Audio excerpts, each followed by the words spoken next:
Okay. So good evening and welcome to all. I'll just briefly introduce Crossroads. So before we start with today's webinar, Crossroads of ConveRVsations is a forum initiated by RV College of Architecture to involve alumni across the globe with the current college scenarios and to be a part of various discussions and exchange of ideas. The year 2020 and 2021 has been extremely challenging, and the emergence of collaborative practices seems to be the way forward. The need of the hour is to diversify and combine strategies from a spectrum of other disciplines related to the field of architecture. Given the state of the current pandemic, we at RVCA see the need to engage with the larger worldview that has an influence on the field of architecture.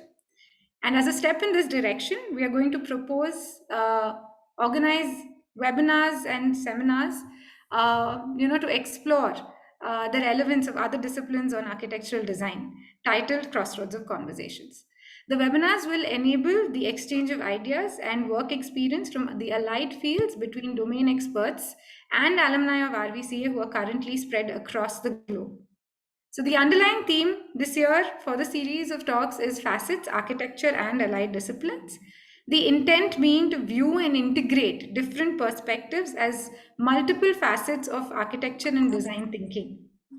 From politics of development at the urban scales to various forms of art and design, an explorative journey of how and where other disciplines intersect and connect with architecture and architects.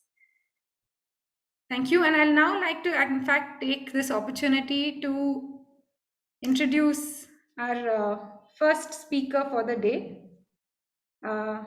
Professor Jagannathan. So, yeah, Professor Jagannathan has been an academician for the past more than 2.5 decades, having started his teaching career with BMS College of Engineering, Department of Architecture, Bangalore, is presently the principal of KS School of Architecture.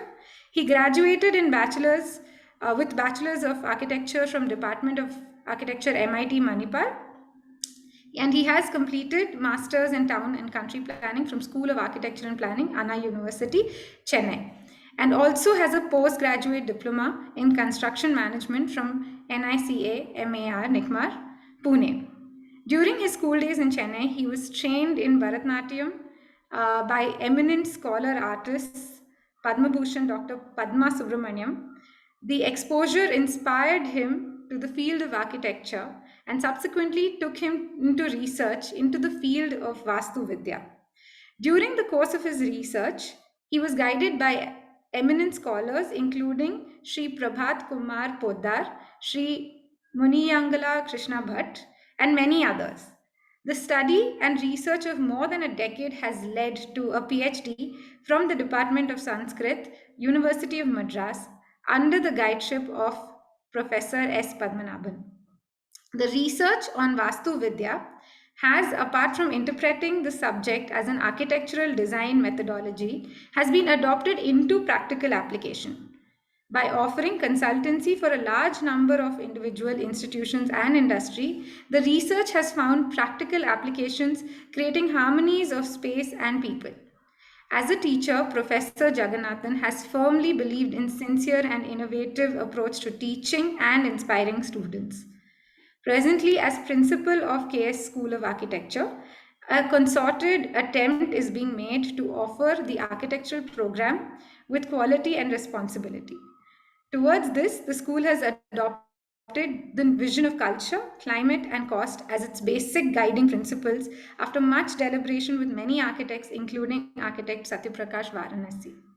Dr. Jagannathan has presented papers in national and international conferences and has lectured in academic platforms including the Indira Gandhi National Center for Arts, New Delhi.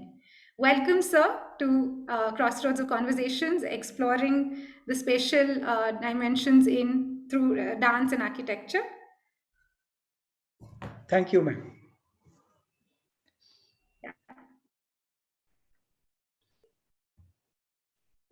You can begin your presentation. Are you able to share your screen?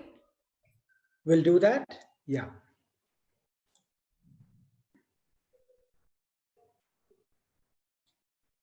Give me a minute.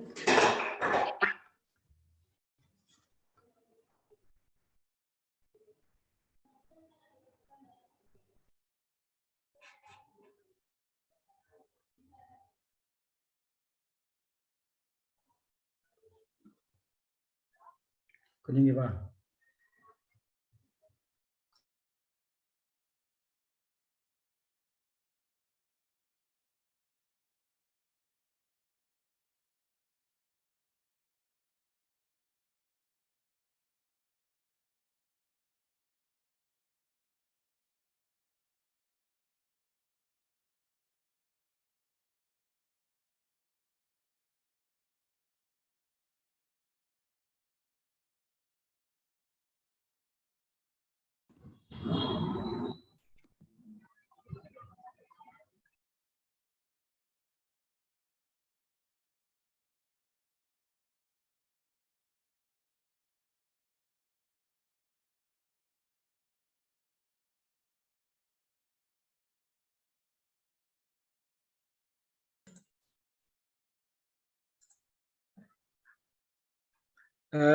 Is my screen visible?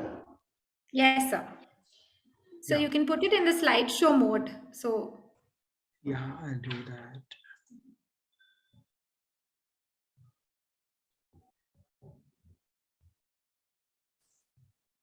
Yeah. Is that yes, right? yes, Yeah. yes, absolutely, sir. Yes, you can. Good evening and namaste to all of you. Asma Gurubhyo Namaha. Prayers to the eternal divinity to support and facilitate this evening in a positive direction for discussion and learning. I start my presentation with offering my salutations to my Guru, Dr. Padma Subramaniam, and also would like to remember Pandit Maharaj, who has just, Birju Maharaj, who has just recently left his body, and his great contribution to the field of dance. Here, I have made a small attempt to make a presentation, a small attempt to make a presentation on the spatial expressions in dance and architecture.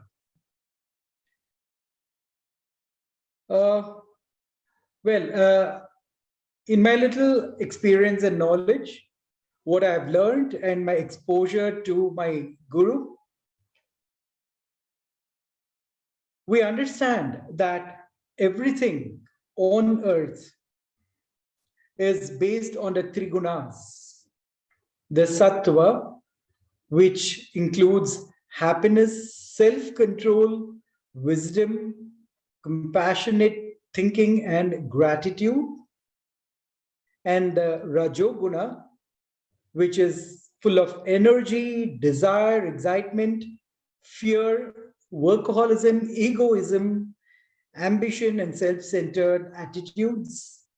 And tamoguna, illusion, greed, ignorance, confusion, dullness, attachment, laziness, and heaviness. These are what the Indian knowledge system broadly classify as the three gunas, which manifests itself in the different spheres of human living. These are the essential characters. Sri Krishna in the Srimad Bhagavad Gita very, very distinctively expounds these characteristics and how these characteristics, basic gunas, have their impact and reflection on the attitude and therefore the living of any individual and also of the society at large. Of course, as the characteristics defined in these gunas go, the aim is to achieve a higher level of sattva guna. It is not humanly possible to be a shuddha sattva, as they call it, or a complete Sattva Guna. However, a higher level of Sattva Guna achievement is what that's expected, and lower of Rajo, and to the extent possible, if we can avoid Tamo Guna, it's the best. Now, my presentation will be largely focused on Bharatanatyam, but the presentation has been based out of the research work of my guru, Dr. Padma Subramaniam, on the Bharata's Natya Shastra. So I have just taken a few snippets out of this research work, and we will try to see how we can compare Natya, which is the larger form of theatrical art, including theater, dance, music, in which dance is specifically referred to as Nritya. And then we will see how these characteristics are also influential into the spatial characteristics to create the quality of space which an architect tries to achieve for the harmonious living of his clients. Now, I will just take a few words. I will not be too long on this. I would think we should have a debate in the longer field. So I will just take the base element of what we call as rasa. Now, rasa is what we call as experience, or to be more precise, we can even call it as aesthetic experience. However, it is not necessarily only aesthetic experience. It could also be experience which is not aesthetically good. So it is essentially, rasa is an experience.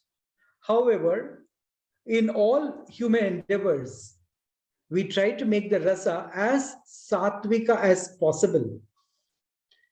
And in dance, we will see how the goal of Natya is to create this rasa, which is an enjoyment of an aesthetic bliss delivered through the witnessing of a production.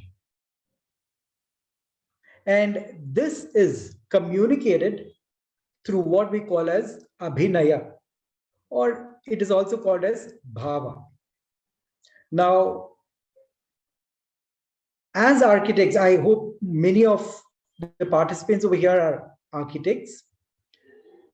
My idea is, as I keep moving through these terminologies, we should go back to our theory of architecture and see how those terminologies which we learned and which we practice in our design methodologies to achieve aesthetically harmonious living space have a lot of similarities with these approaches to dance. Thus, we can also note the aim of architecture, as I would say we should define it, is to create a space that is in harmony with the physical, mental, and vital energies of the user client. Now, how in dance we use this element of rasa?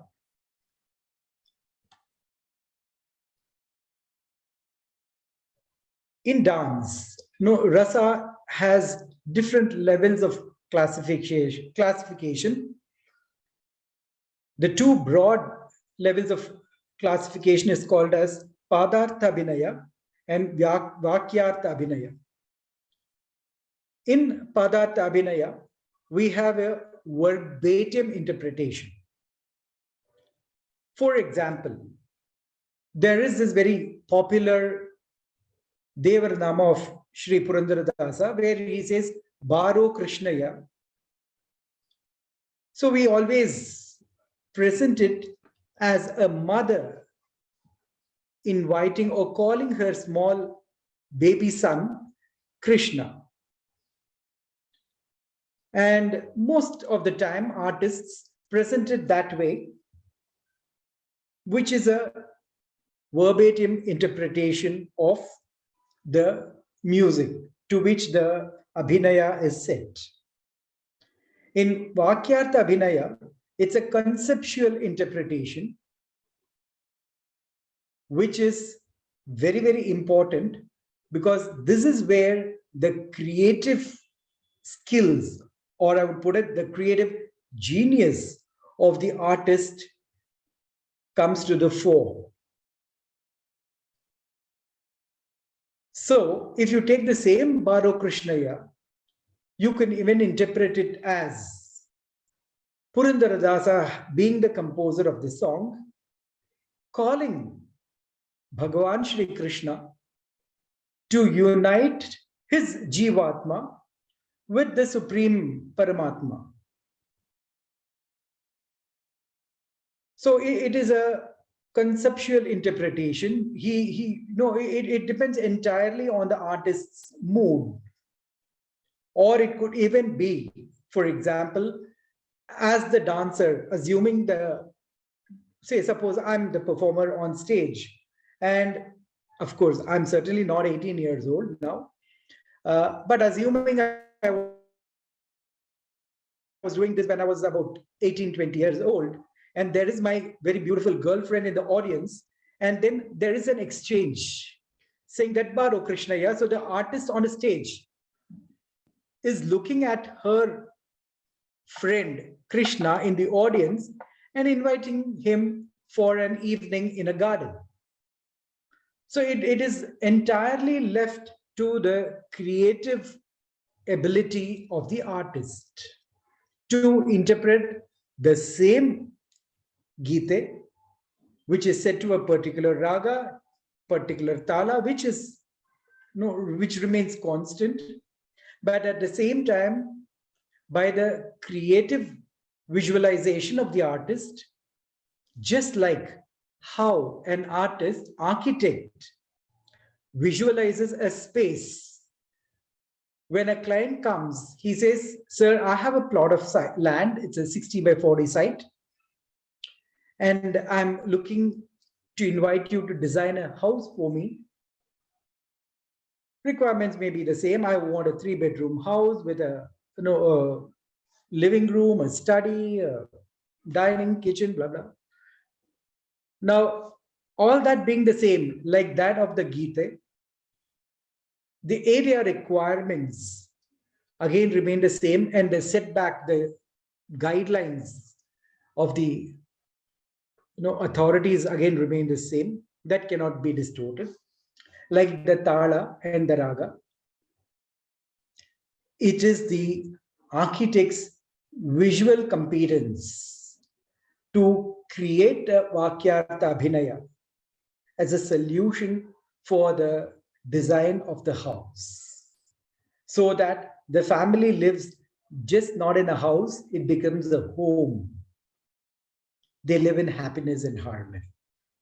Now, in dance, as Bharata in his Natya Shastra explains, these abhinayas are expressed through angika, that is physical movements, vachika, through verbal communication, or aharya, which is external, or sattvika, which is internal.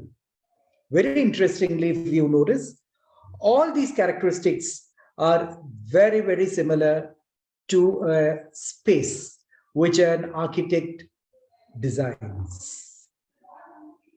So these are the features that I thought we should look at and see how we have a common basis or a relationship between performing arts, architecture, and also eventually living.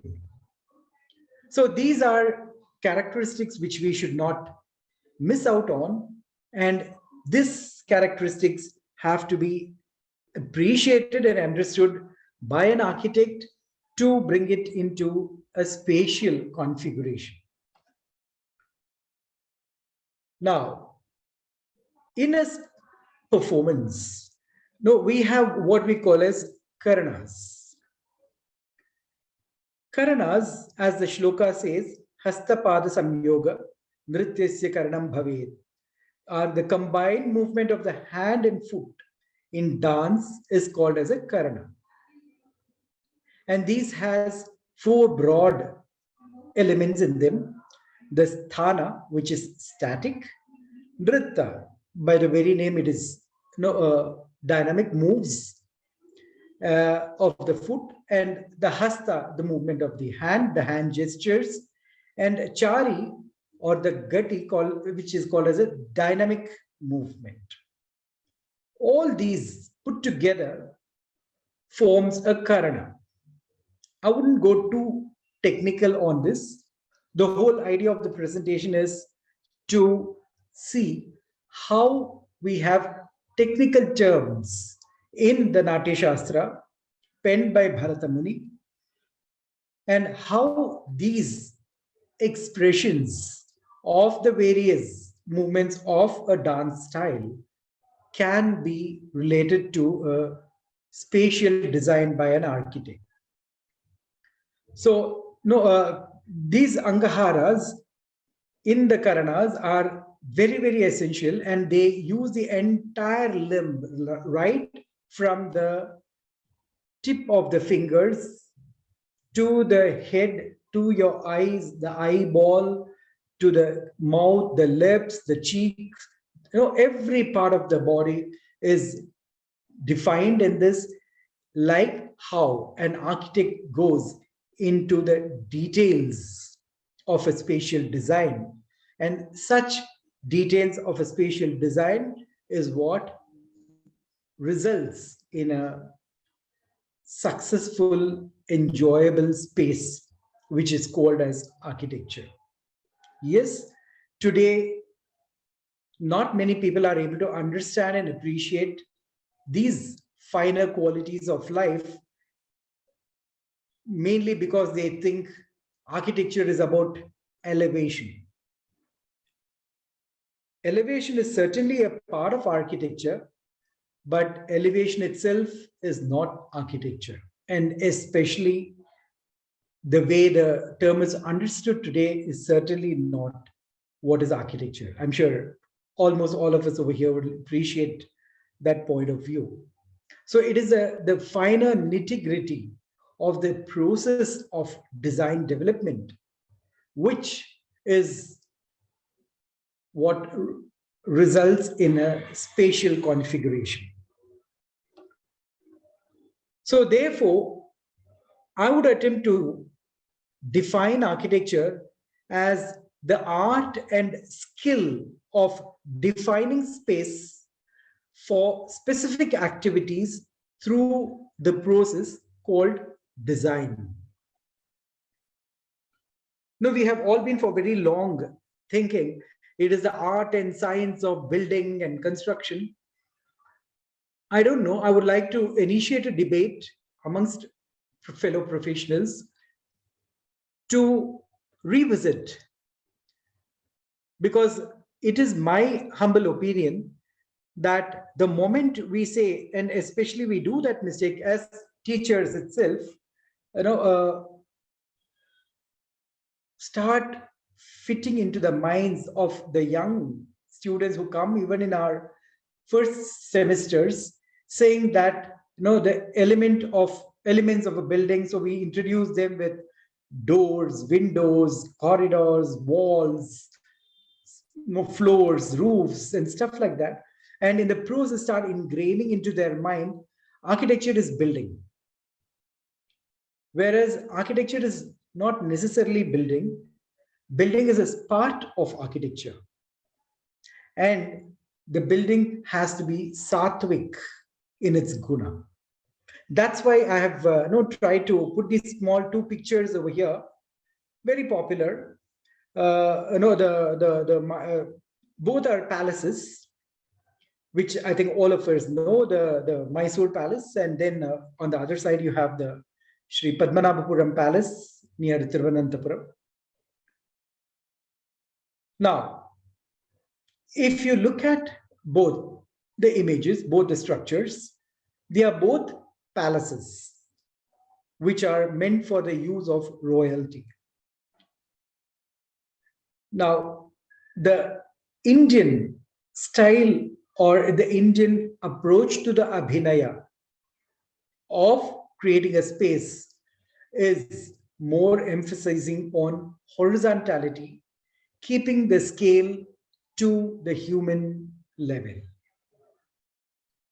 Whereas if you look at the Mysore Palace, which is influenced by the Western model, if you look at the palaces which are there in Europe and many other parts, even our own Rashtrapati Bhavan for that matter, is so very highly blown out of human scale that a human being who goes and stands in front of this structure is intimidated, makes you feel very small. That is Rajasika.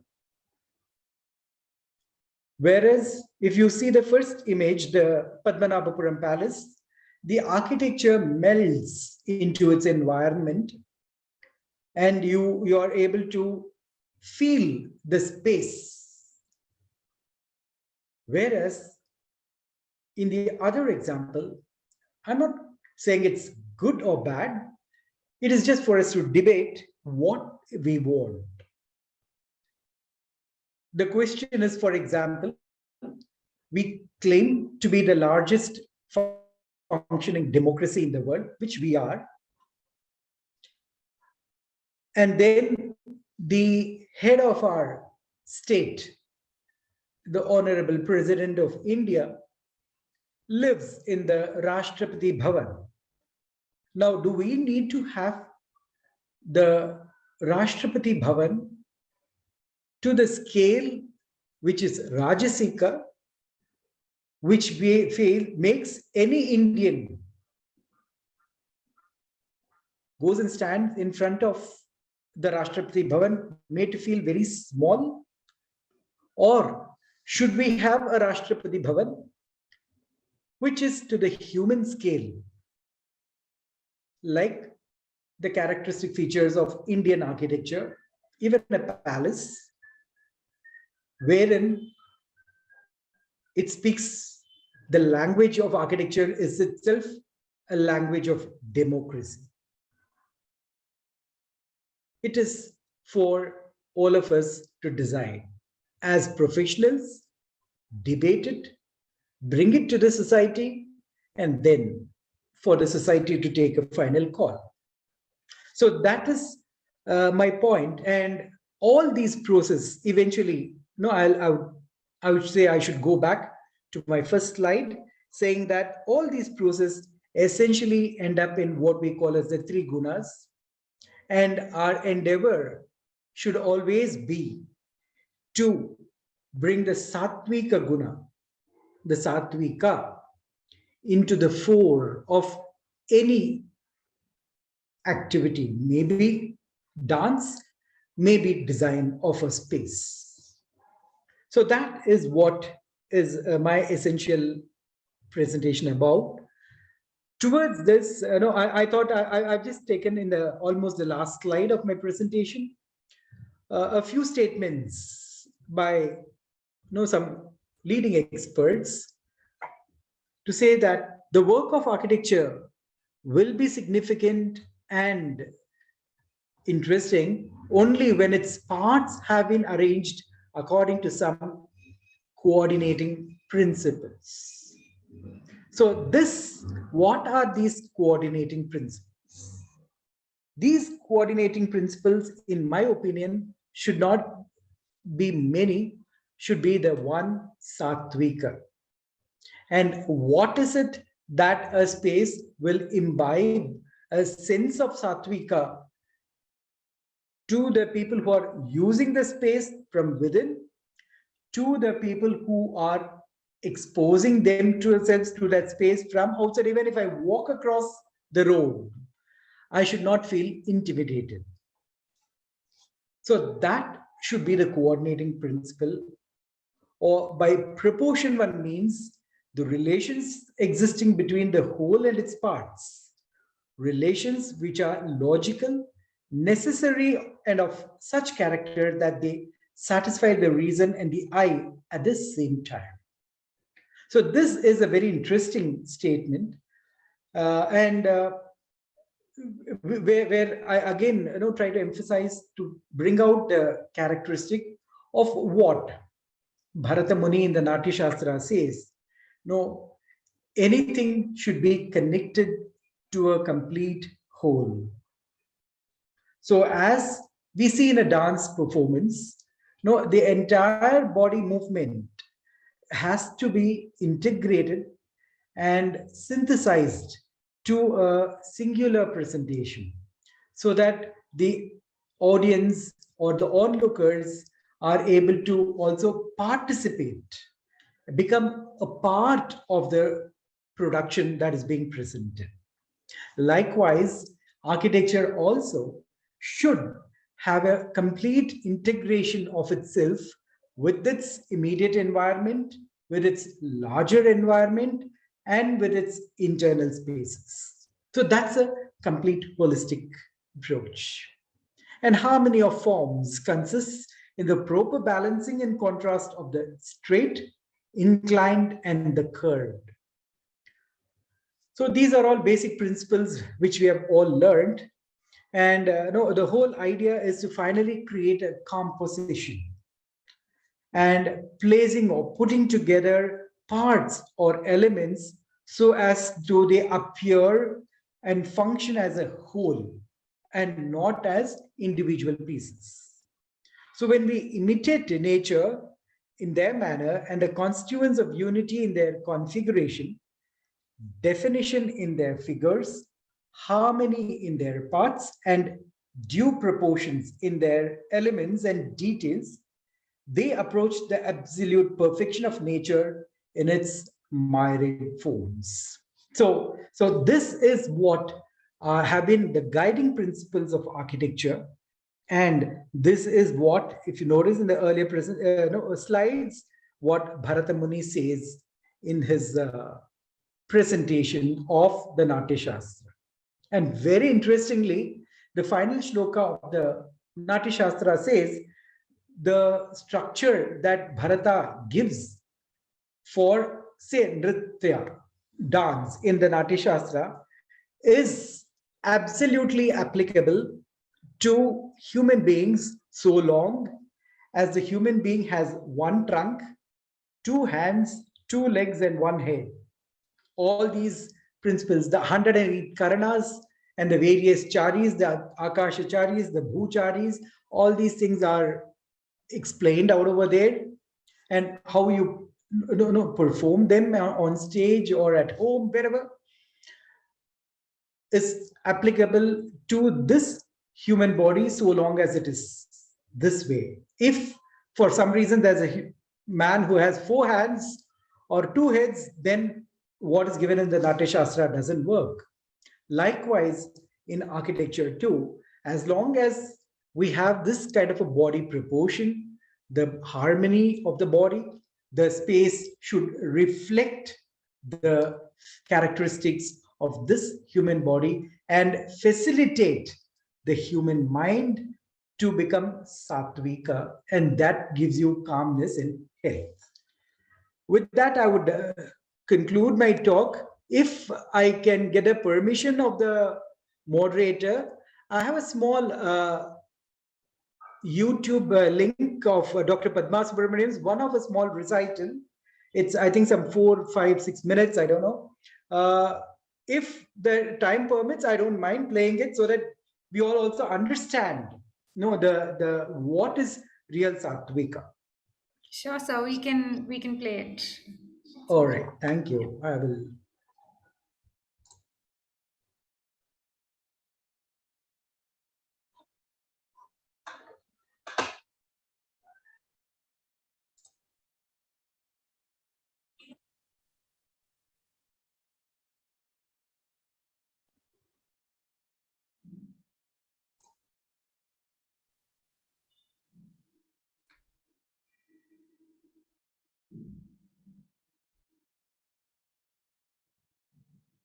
So I think you'll have to stop sharing and reshare from the tab that's opening the YouTube video.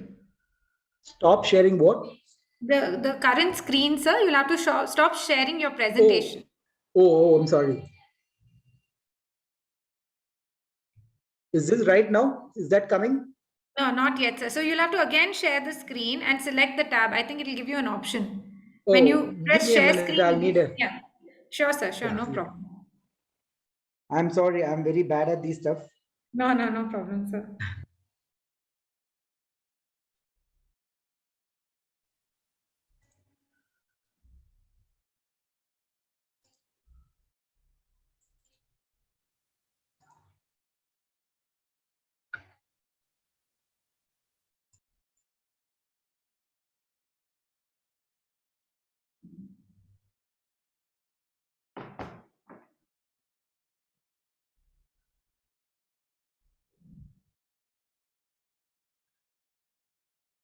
So if you don't mind, can you just copy the link on the chat box so I can share it on your behalf?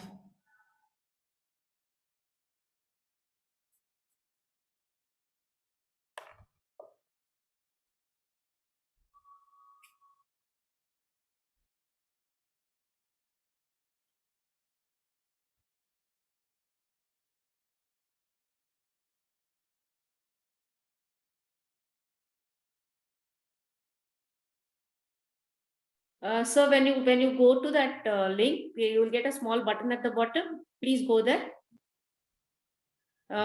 Go to the link. Click on the YouTube thing. Then you'll get another button. You click on that.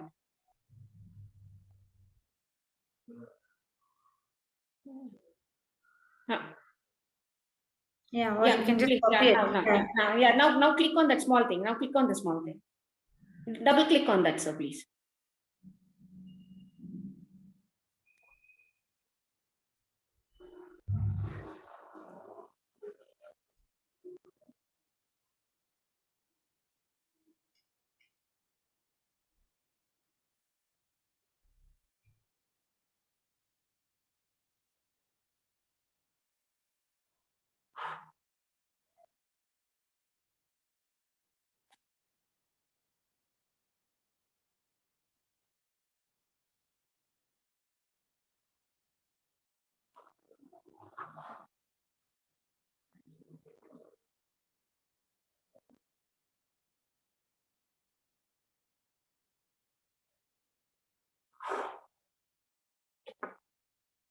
Yeah, I put it in the chat box. Can you please put it on?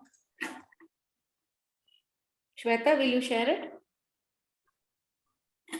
Yes, ma'am. I'm just sharing it. Just give me one Okay. second. Thank you. Thank you. The effort over here in the meanwhile is that to present,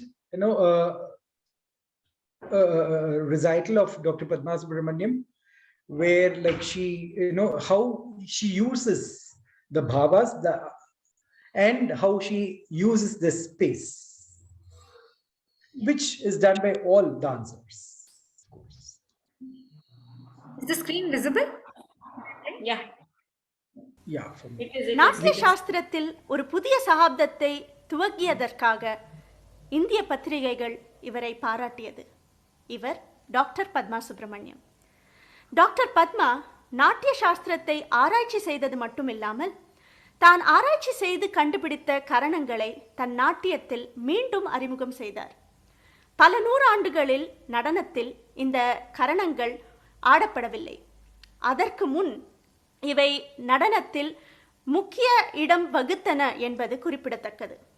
நம் நாட்டிலும் உலக நாடுகளிலும் பல விருதுகளால் கௌரவிக்கப்பட்ட doctor Padma Subramaniam பரத நிருத்யம் என்று தனக்கென ஒரு தனி பாணியை வகுத்து கொண்டுள்ளார். டாக்டர் பத்மா தன் ஆராய்ச்சிக்காக பல வருடங்களை செலவிட்டுள்ளார். தன் நடனங்களை வடிவமைக்கவும் தன் தனி பாணியை பயிற்சி செய்வதற்கும் நீண்ட பல மணி நேரங்களை முதலீடு செய்துள்ளார். ஆனால் இந்த கடினமான முயற்சிகள் தனது நளினமான நாட்டியத்தில் மறைந்து ஒரு இயற்கை அருவியின் பிரவாகமாக உருவெடுக்கின்றன. இன்று டாக்டர் பத்மா சுப்பிரமணியம் வழங்குவது காளிங்க நர்த்தனம். இது கிருஷ்ணாய துப்யம் நமஹ என்ற நிகழ்ச்சியிலிருந்து ஒரு காட்சி. பல தலை கொண்ட காளிங்கன் என்ற பாம்பு யமுனை ஆற்றில் விஷத்தை உமிழ்ந்து பல மிருகங்களையும் பறவைகளையும் கொன்றது. கண்ணன் யமுனை நதியில் குதித்து பாம்பின் பிடியிலிருந்து தப்பித்து பாம்பின் தலைமேல் ஏறி தேவர்களும் முனிவர்களும் பெரும் மகிழ்ச்சி கொள்ளும்படி ஆடுகிறான். டாக்டர் பத்மா சுப்பிரமணியத்தின் காளிங்க நர்த்தனம். घोरे तस्मिन्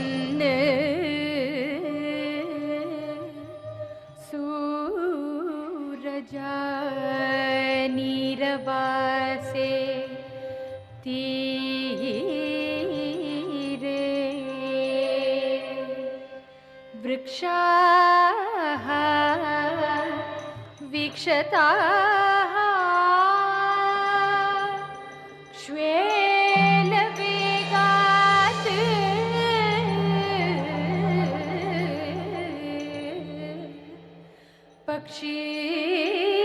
पक्षीव्राताः पेतुरभ्रे पतन्तः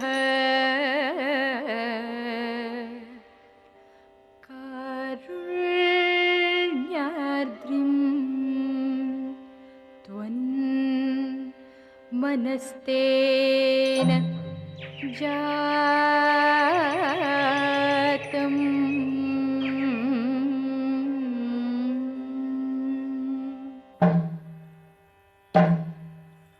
ता त दी के ट ता त गदिं मीद कुन्द रीद त री ट त दी के ट त क त री के ट तुम ता री के ट तुम ता री के न तुम ता री के न तुम ता तदि के ट ता तक दिम्मी कुंदरी दत्तरी के ट दी के ट तक त री के ट तुम री के ट तुम त री के न तुम त री के न तुम ता तदि के ट तक दिम्मी कुंदरी दत्तरी के ट तदी के ट तक तरी के ट तो तरी के ट तुम तरी के न तो तरी के ट तुम तदी के ट तक दिम्मी कुंदरी दत्तरी के ट तदी के ट तक तरी के ट तो तरी के ट तुम तरी के न तो तरी के न तो तरी तता कुदिमि तता कुझणु तता को के ट तता कुद दिन तक दिम्मी तदिन तक दिम्मी दिम्मी तक झणु दा कदली कदतुम कदगनम कदगद तदनम केटदि तदनम केटदि तदनम केटनम तदनम कदगद कदली कदतुम कदगनम कदगद तदनम केटदि तदनम केटदो तदनम केटनम तदनम केटद कदगदरगदुम कदगदरगदुम कदगदरगदुम त तदी द त तदुम द त तदि कदगदरगदुम कदगदरगदुम कदगदरगदुम त तदी द त तदुम द त कदगदरगदुम कदगदरगदुम कदगदरगदुम त तदी द त तदुम द त अधिरूह्य पदाम्बुरुहेन चतं नवपल्लवतुल्यमनोज्ञरुचाडिरूह्य पदाम्बुरुहेन चतं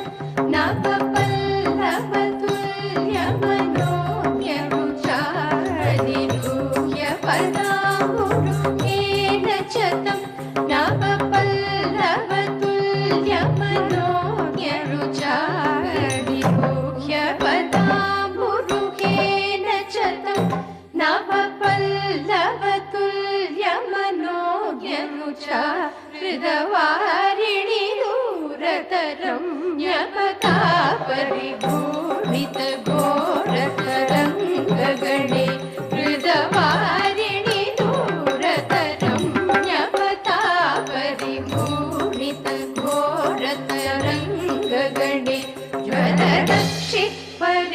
शरदुग्र विशल्च सरोष्म भर समहाभुजग वरदक्षि परिक्षरदुग्र विशल्च सरोष्म भर समहाभुजग वरदक्षि परिक्षरदुग्र विशल्च सरोष्म भर समहाभुजग परिदस्य भवन्तम् अनन्तबलं समवेशयद स्फुटज्येष्ठमहो परिदस्य भवन्तम् अनन्तबलं समवेशयद स्फुटज्येष्ठमहो तत्तत्ताता दरिकुकिणता किणकिणताता किणकिण नकचकता झङ्गुदरिकुकुणि कुकुण नकुजें तत्तत्ताता दरिकुकिणता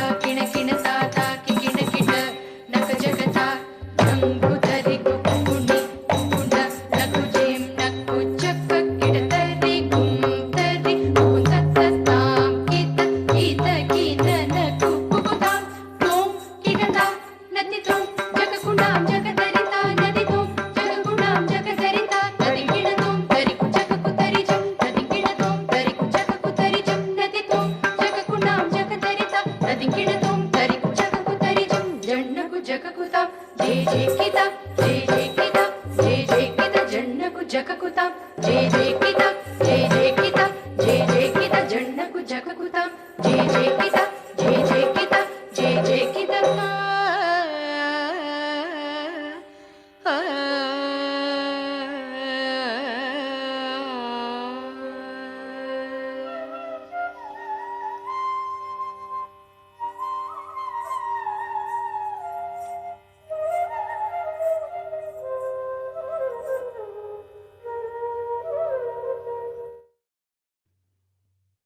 Yeah. Thank you, Shweta, for that support. So the whole idea was to see how a dancer uses the grammar, the theory of dance, as a proponent in the Natya Shastra, and creatively interprets it to give a production. All the movements which Dr. Padma Subramaniam has used in this particular presentation is fully part of the Natya Shastra. And likewise, an architect also uses the elements of the theory of architecture to propound a beautiful and aesthetically pleasing space. Because as we felt, at the end of the day, the presentation or the production which Dr. Padma Subramaniam does is a very, very satisfying performance. People go after the show with a great sense of satisfaction. Likewise, a spatial response also should bring sattvika satisfaction amongst the residents of those areas. Thank you for the opportunity from my side. Thank you so much, sir. That was so insightful. Yeah, I'm sure there'll be a lot of scope for discussion at the end of today's sessions. But I'll now take this opportunity to introduce the next speaker for the day, Architect Sagar. Architect Sagar has a postgraduate degree in urban design from RV College of Architecture and is currently an associate professor at Department of Architecture, SIT Tumkur, an extremely passionate teacher and a trained professional Bharatanatyam dancer. Sagar, we're very happy to have you today on this platform. A very warm welcome on behalf of RV College of Architecture. Welcome back. Thank you, Shweta. That was a very warm introduction and also a welcome. Thank you so much. So can I start with my presentation? Yes, absolutely. Have you made me the host? You can still share, I think. You should be able to share. Yeah.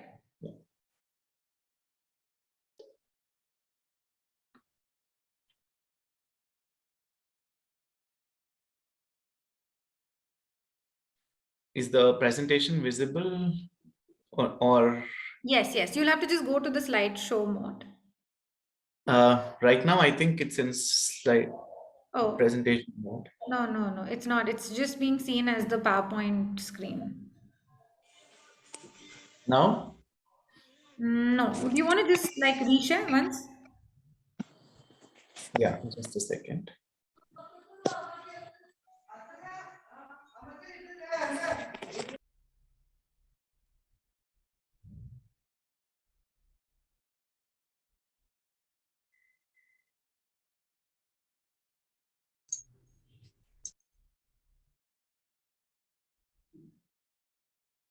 Yes, it's visible now.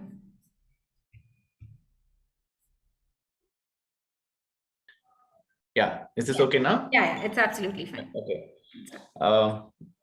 Good evening to all of you. And it's been a very proud moment actually to come back on the platform of RV to share some of the thoughts regarding my passion and also a little relating to the profession which I am following now. So I think the flow was set really right by the presentation of Jagannathan sir. And I think he spoke about a lot of things which I also had the same in my presentation too, since we belong to the same domain of classical dance. But I think probably I'll touch upon very quickly certain things which I think which are more in deeper and some of the aspects which he hasn't touched upon so that it makes sense to people who are watching it.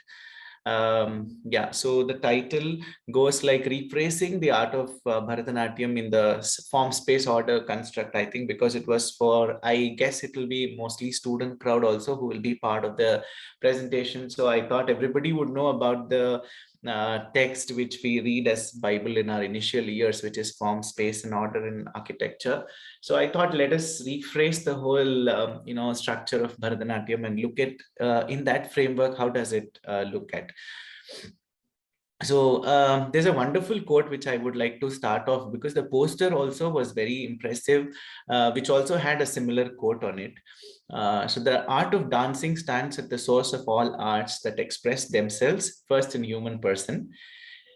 The art of building or architecture is the beginning of all the arts that lie outside the person and in the end they unite. That's the beautiful culmination of both and an expression of how inside out and outside to in, there's an influence and a confluence of emotions which do happen between dance and architecture.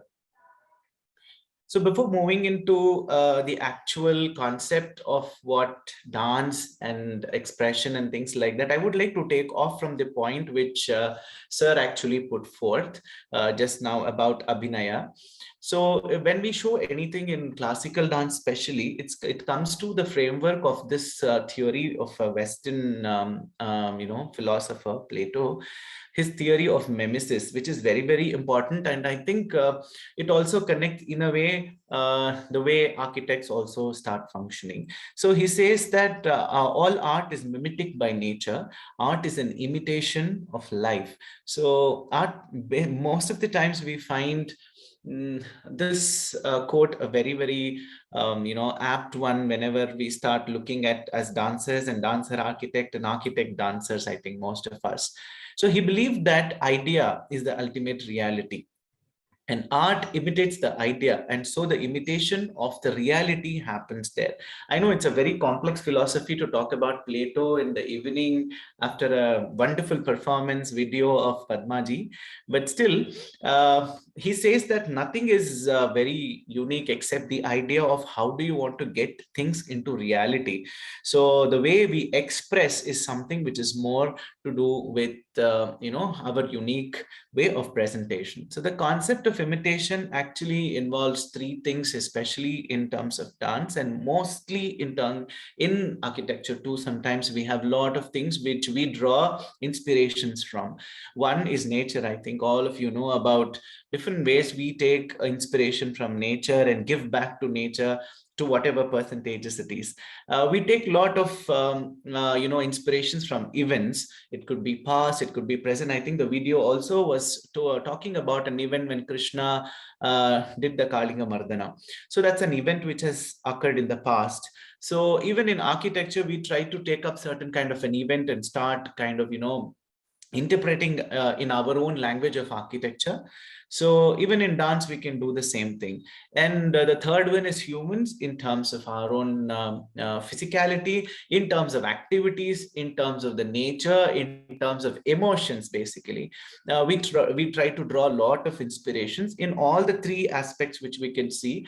There is a kind of imitation, according to the Plato, what he says. Idea emerges into a reality through nature, through event, and through human, which is true for both, if we draw parallel between dance and architecture.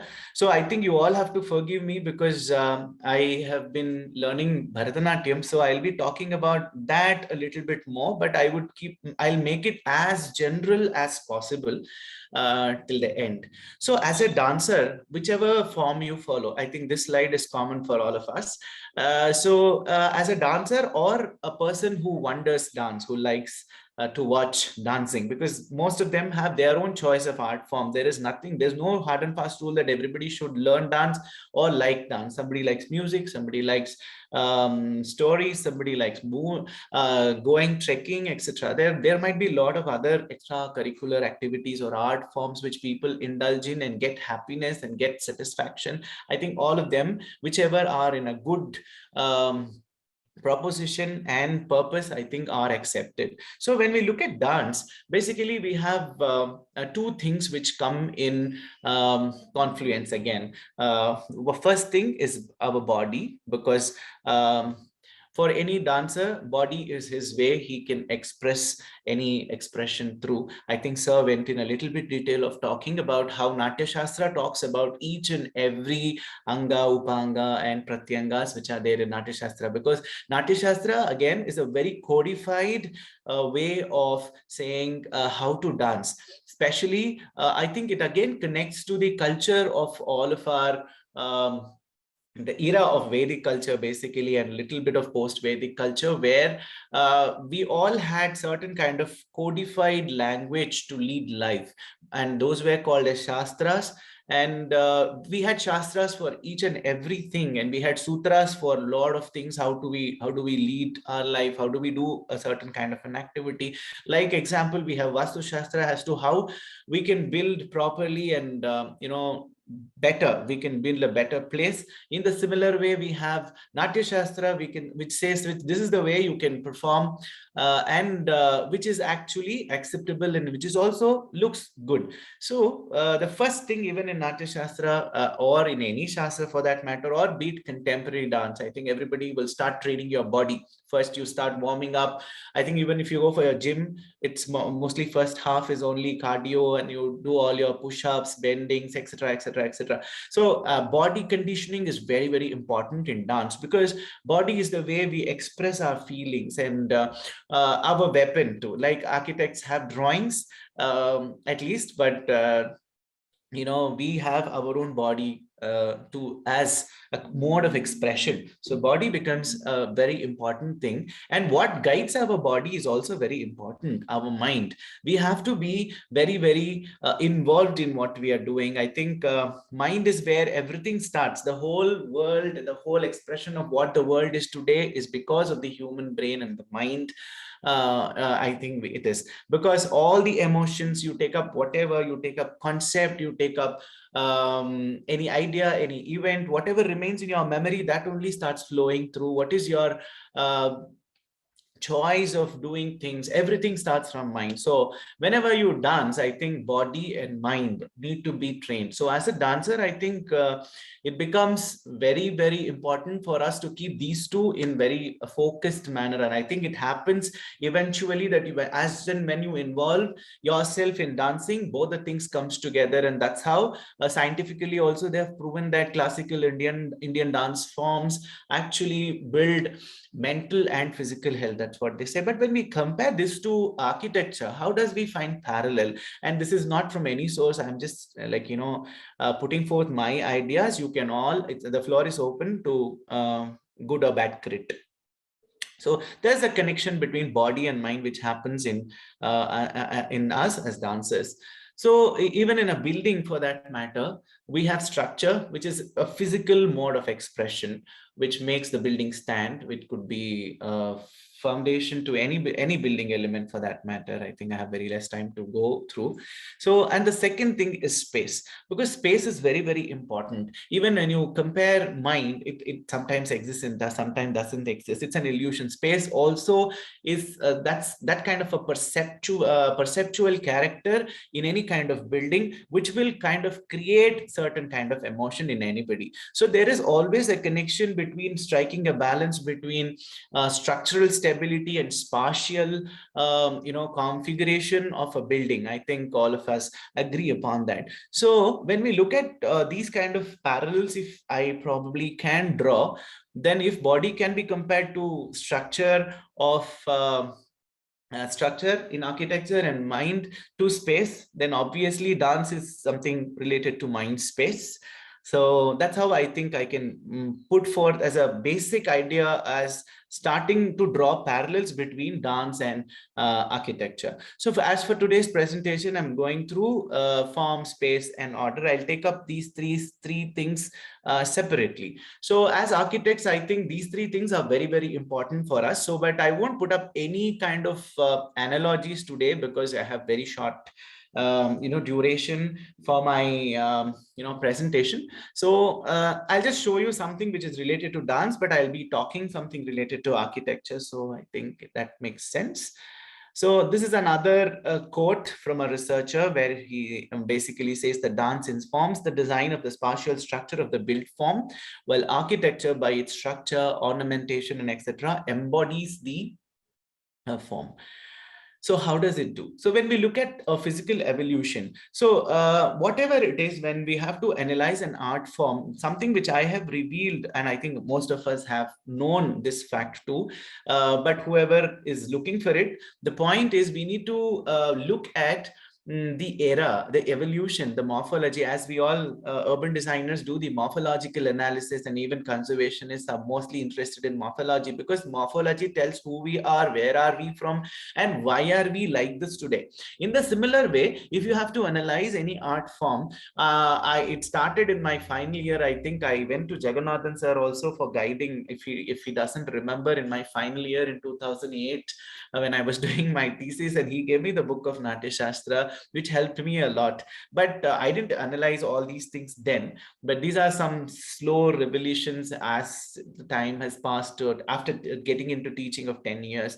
So if we compare Bharatanatyam with today's buildings or architectural style or modernist or postmodernist or deconstructivist architecture, I might not get a lot of parallels, but there might be parallels in terms of form and things like that, but which might be very, very superficial, and it might not be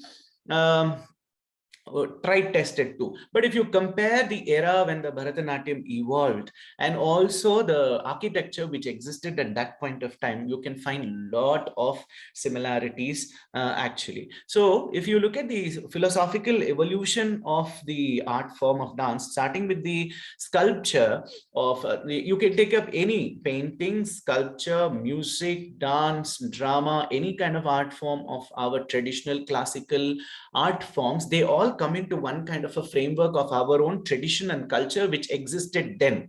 So with the same framework and the same philosophy, all art forms and all sculptures and all dance forms actually evolved. So it becomes very important for us to analyze with that timeline. That's the whole point. So if you look at the sculpture of Nataraja, it's one of the best sold sculpture, I believe, across in the whole world today. So if we analyze it geometrically, because we are talking about form here first, so we have, I've been told in the Shastras also that it comes to a Shatkonakriti, that is star shape. There's 6 corners, and each corner has one element, if you can see, and that has been inscribed in a circle, which has a lot of meanings, which I will not go to that, because each of those things have one meaning. One right hand of the Shiva is talking about Srishti, the left hand of the Shiva talks about Samhara. Right hand, he holds a Damaru, which is the denotation of the origin of sound. Okay, and on the left hand he holds, that is this one, where he holds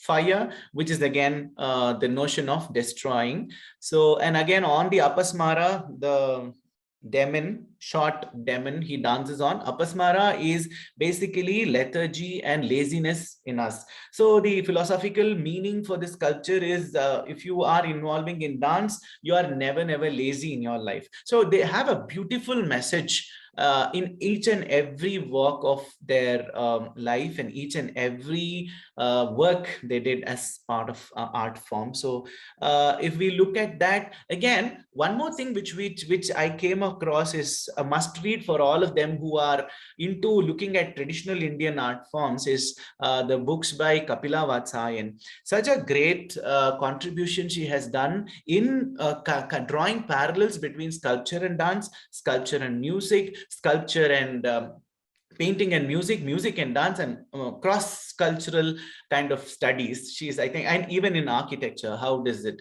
Wonderful book where she talks about squares and circles in Indian traditional art form, which I went through. So then I was just thinking about this till that date, and after that I tried to put this square form in it, which again related to a lot of comparison with our mandala. Mandala is known to all architects because of the Vastu Purusha mandala, which I will not talk much about. So even the sculpture in the, if you place that, the central point, that is the center of the whole sculpture of Nataraja falls in the center point of the sculpture. The same way, I think this is an excerpt from her own book where she analyzes a lot of sculptures from Badami and other places where if it is a dual sculpture also, they have the central point as their axis and how the configuration is made to fit into a mandala. Mandala is something, a module kind of a thing, which we now in our world call it as modular development. So in the sim, it might be a small chip to a huge building or a huge campus where we have modular designs which coming up. So how did modular design fit in then is something very interesting. So you have a rectangular plane. So then how does the mandala work? That was being worked out, and a lot of research has been done in this form. So when you look at these kind of a small detailing of a kiritam or the headgear of any goddess or god, you find that kind of modular kind of thing working, because the next image will probably give us a lot of information about that. So here you see our own temple vimanas, which might be compared a lot with the same thing which they have, because the philosophy of having triangle as one of the purest forms and then modulating from that is something which has been there, whether it is a sculpture, whether it is a jewelry, or whether it is a dance form also. So slowly moving on, I won't go into much detail here, but again here, temple as a body of the deity. So I mean, the whole module of the temple has been compared to the human body. Why? There are many reasons to that. So even here in plan also, you have certain kind of a circulation, and it has a lot of philosophical meaning from moving from Gopuram to Vimanam. I think I have one slide where I talk about how this transition even happens in dance. So I'll just go through. So this is for your stock in mind so that we discuss the same points in the further slides. And I think you would have all seen this in your temple architecture presentations. So where all the 6 chakras and different zones of the temple are compared. And as you move from Gopuram to Vimana, you feel physically, mentally, spiritually elevated. So that is about the philosophical evolution of the art form in traditional Indian culture, where we find the physical evolution in architecture and dance, if you can see, because anything has to be physically said. Architecture also is physical and dance is also physical mode. Something has to be expressed. So we find this components called edicular components in temples, which are small components which you multiply to get a larger modules. In the similar way, I don't know if it sounds the same, but I need to still search for it. We have also in our Bharatanatyam, we have a term called adavu, which is also very similar to this term called edicule, which Adam Hardy had quoted long ago. But this adabu is also there from long ago, but I don't know whether the same thing is, I think it's not the same, but adabu and edicular, I think you all can remember it very well. So even now you can see that we sit in the squat position. This is called as Arai Mandi or a Mandala Sthanam. Ayata Mandalam, it is known as. So this position is taken by any dancer in Bharatanatyam to make her fit herself in the center of the mandala. So most of us, if you look at traditional teachers like Nattuvanas and gurus before, they used to throw stick at the children if they are not sitting in this position properly while we rehearse. And I also had a lot of such sessions before. So even today, if you go to interiors of Tamil Nadu and if you meet those Devadasis and all those people, they say about how stringent the training was because of the perfection and finesse which they wanted to get through our human body. So the whole idea is to fit the whole body into this mandala and look at how the poses can be made. So if you deconstruct it again, you have in our body, when we perform any adavu, we have these kind of layers, 6 layers of our body, A, B, C, D, E, and F. This is, I think one is missing here, I don't know. This is the topmost layer. So 5 layers which we will be modulating. So at each axis there will be a movement. When I think if we have any demonstration session, probably we can show that, like as to how each of those axis modularly it moves. Probably like I can show only the head movement, like this. If it goes like this, it goes. So this the axis is still the same. It becomes the base for my axis, and my neck only moves from whichever side it has to. My hand moves into different axes in geometrical patterns and things like that. So the whole movement of Bharatanatyam adavus can be taken into these 5 axes and beautifully expressed. In all those movements, we have single axis, double axis, and then the movement in axis, and moving away from the axis and coming back to the axis, and a lot of things, permutations and combinations like that. So exactly how we have these small edicules coming and forming these kind of vimanas, we have small adavus, small steps which we call in dance, coming and forming a big jati, coming and forming a big number of dance for say 5 minutes or 10 minutes or 20 minutes, where it will have certain kind of a form expression. Form, I mean physical expression of our body in certain kind of a thing. So this is how it evolves, right? So in the similar way, I think I can tell you one small thing about talam and also the recital of the sholkatu or the jati, which we generally tell bowls, which we call while we dance. And the image, probably what you're seeing in the front, probably you can relate to that. So there are various different things called yatis in Bharatanatyam. So in one of the yatis, we have that the module, the smallest module, which I can call is, it can be spelled as tarikitatum or kitatum. Kitatum is one module, small module. Kitatum, then I add 2 to that, tarikitatum, then I add 2 more, kitatakattarikitatum, then I'll add 2 more, ta kitatakattarikitatum, then I'll add 2 more, takadikku kitatakattarikitatum, takadikku taddi kitatakattarikitatum. So you can keep on expanding it. So if you want to take it from base to top, so in a jati we generally have this gopucha yati. That's a technical term, I think.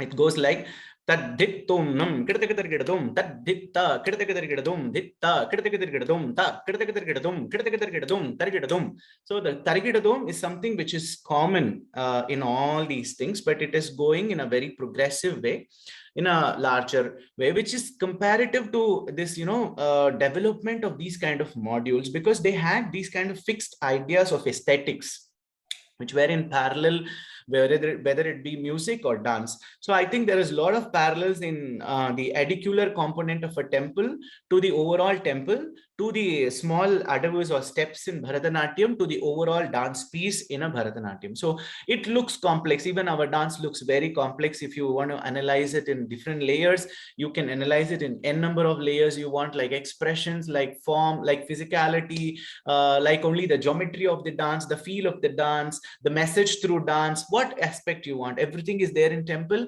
and everything is there even in our classical art form. So that's how we can probably draw a lot of parallels in the physical form of dance. Like for example, even our costume, what's been highlighted has lots of similarity to the ornamentation techniques which were followed in temples.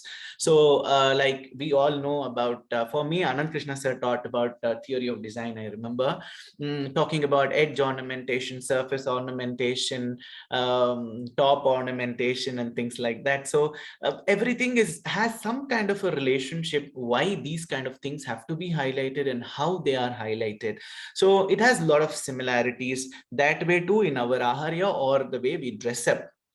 So it has a meaning. It doesn't mean that we have to like look very, very glamorous or something like that, so we put makeup. It's not about that. It has inner meaning to it, and it has certain kind of way, because normal eyes, which you can see my eyes right now, I will not be able to reach for a longer distance, and my eyes will not be more expressive. If I put some small kajal over there, automatically that black line actually highlights my eye. However small is my eye, I can be more expressive. So there are a lot of meanings to what they have actually derived.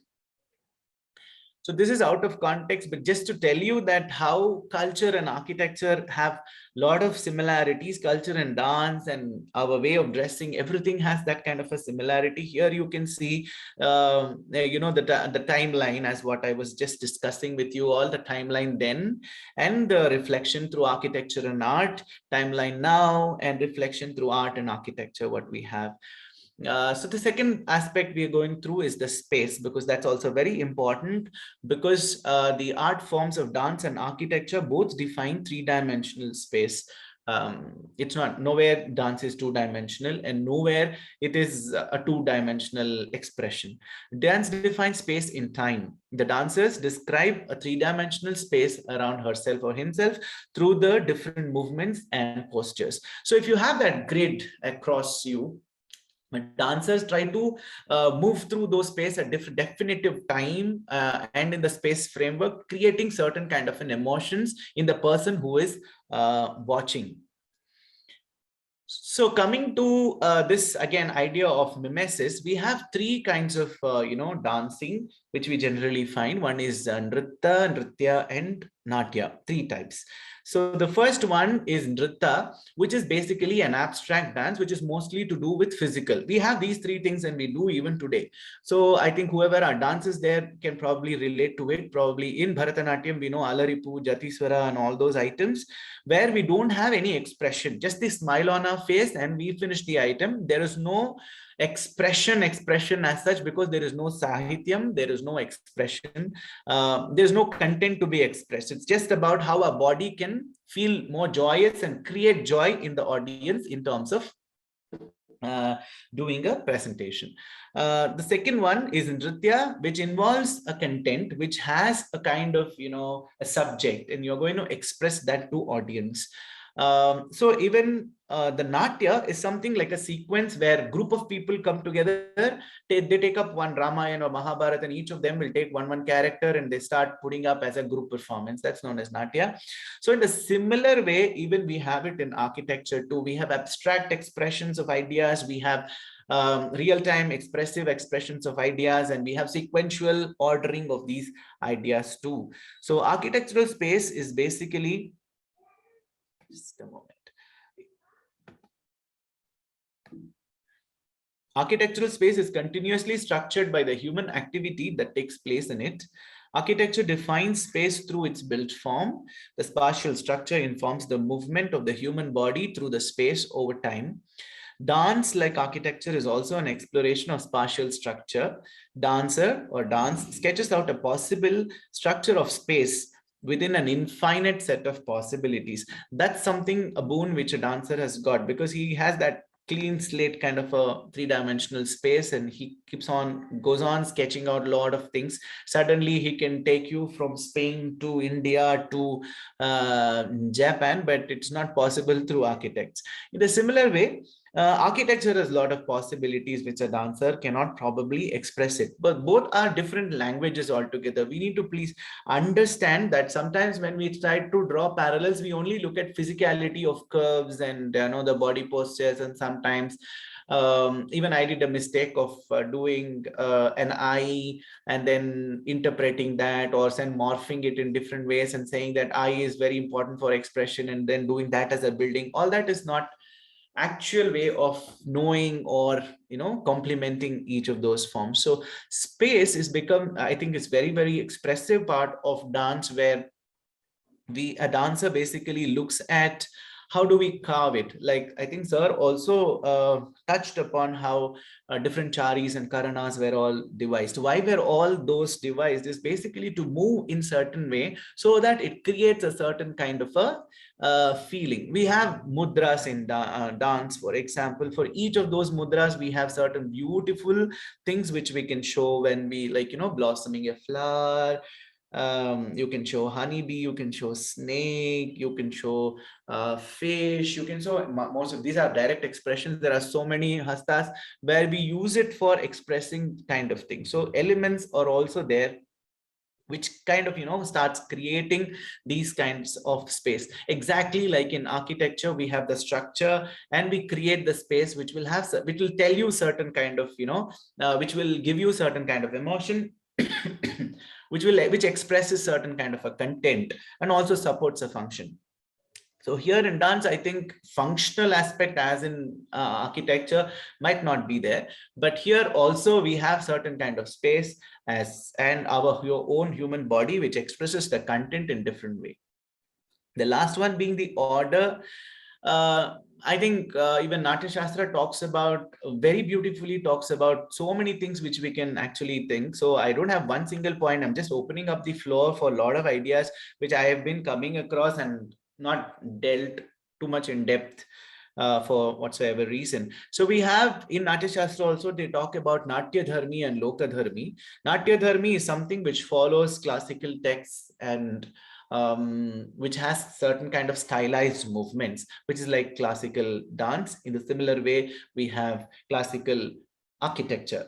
In the other way around, we have Lokadharmi, the vernacular architecture, which has been passed on generation by generation to people from generations to another generation, like that, which doesn't follow any kind of text, but they all know what they have to do. So like this also, there are a lot of parallels in the kind of ordering of presentation, what kind of a dance you are doing. If you're doing a classical dance, the presentation has to be like this. If you're doing a Lokadharmi or a folk dance, then you have to do it in a different way. So you have certain kind of norms here, certain kind of norms there, very similar to our classical architecture and vernacular architecture of any place. Even in our building tradition, I think this is the same thing. We have folk tradition and grand design tradition, where we have vernacular and primitive, and we have modern and tradition in the thing. Beautifully in Bharatanatyam, we also ordering of spaces is so similar to ordering of any element in design. So that's what is one of the quotes which is very, very popular, and I think all of you know about it, which again talks about connection between temple and temple architecture and dance. So there is a concept called margam. Margam, I think all of us know, it's a Sanskrit word. Margam means a road or a path which we follow. That's a sequence of experience which we are trying to give as a dancer to the audience. So when you follow a margam, there is this first dance, second dance, third dance, fourth, five. There are 8 to 9 numbers which go on one after the other in the same way, and we have been following the same thing since so many generations, and people are still accepting it. And I think that's something which we all can credit it for. So when you talk about this margam, so she says, one of the dancer, Padma Vibhushan Bala Saraswati Amma, she talks about so beautifully, she explains a dancer's recital and going to a temple's experience.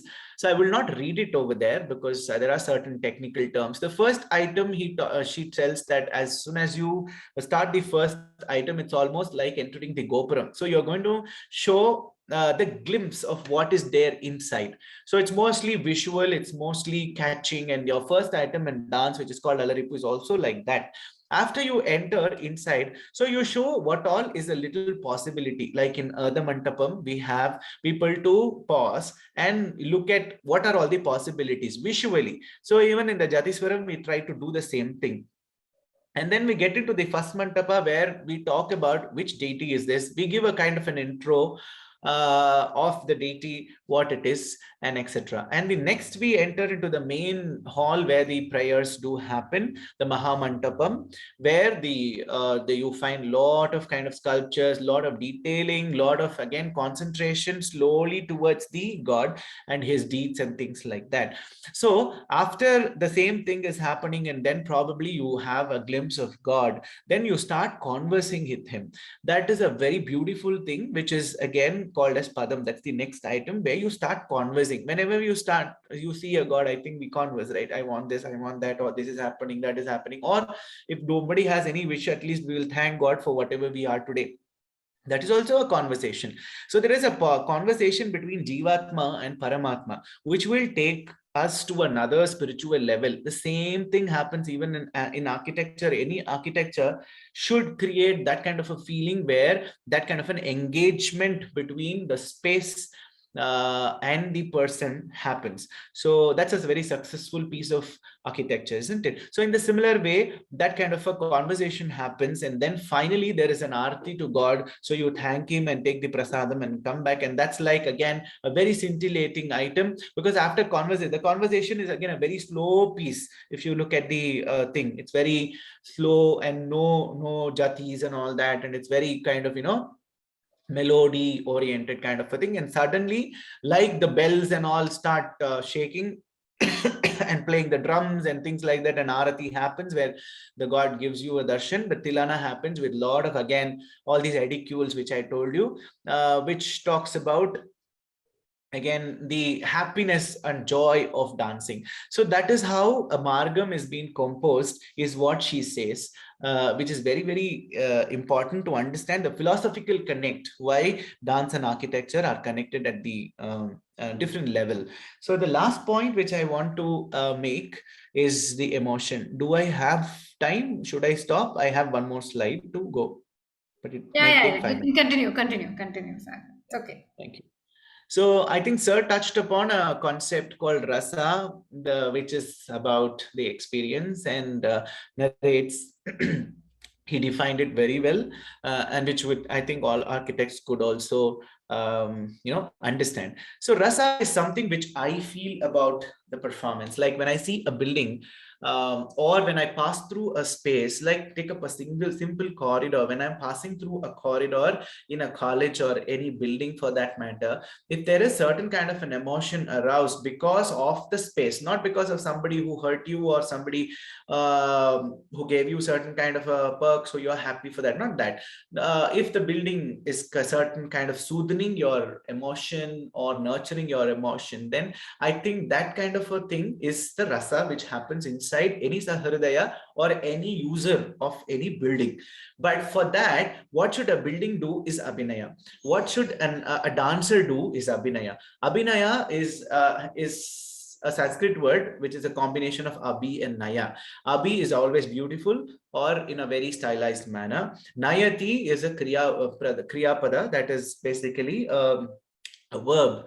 The nayati means to take forward. So to take forward whatever is there in you, inside you, to a person who is sitting in front of you in a most beautiful way is known as abhinaya. So in the similar way, if a building performs abhinaya, how do you do it is something very interesting which we all can actually analyze. So if we go into these kind of deeper thoughts, then we stop kind of having a blank wall and having solid void of a dancer silote, or some weaving of her some ornaments or something like that, very superficially looking at imitating certain kind of an art form. So the presentation, that's what I started with saying, imitation is not bad, but imitating in a right way, how we can get inspired and do it in a proper way, is what arts actually teach us. So the last point to make is, if the buildings are going to do the abhinaya or express themselves, how does they do it? There is a shloka in Natya Shastra itself, because quoting Natya Shastra is a mandatory thing, because that's the first literary work in the whole world, which is related to music, dance, and drama, and that's in India, and that's in Sanskrit. We have to be very, very proud of. And it also has one full chapter which talks about stagecraft, which is chapter 2, which even talks about lighting, acoustics, the shape of the auditorium, and a lot more things, and the volume of the auditorium, and what kind of people, how many people, the size of the auditorium. I was amazed when I read the chapter 2 again and again. I keep reading it for newer ideas about auditoriums. So coming back to the rasa point, the Abhinaya, he says that Vibhava Anubhava Vyabhichari Samyogat Rasa Nishpattihi is a shloka about Rasa Sutra in Bharatanatyam, sorry, in Natya Shastra, I'm very sorry. So the shloka split into 3. We have Vibhava, Anubhava, and Vyabhichari Bhava or Sanchari Bhava. Those are similar words. So what are these 3 things? These are 3 bhavas, that is the cause. We have this cause and effect kind of chemistry kind of thing here, even in dance expression too. There is a cause and there is an effect. So what is the cause? Is bhava, and the expression of the bhava is abhinaya. Okay, so this 3 part need to be understood very well by architects. I think if you are talking about a building which creates emotion, like we have a lot of buildings which are relating to phenomenology, especially in architecture, where you talk about expressive buildings, not in terms of form, but in terms of space and message through buildings and things like that. Those kind of buildings, I think, all fall into this category. What is Vibhava is basically the cause, what happens to you. Anubhava is something, the change which happens in you when you are exposed to that kind of a condition. And Vyabhichari or Sanchari Bhava is your reactions which come now and go, etc. Like, for example, there's a nice smell of, say, what, noodles, whatever, soup. Let's take soup.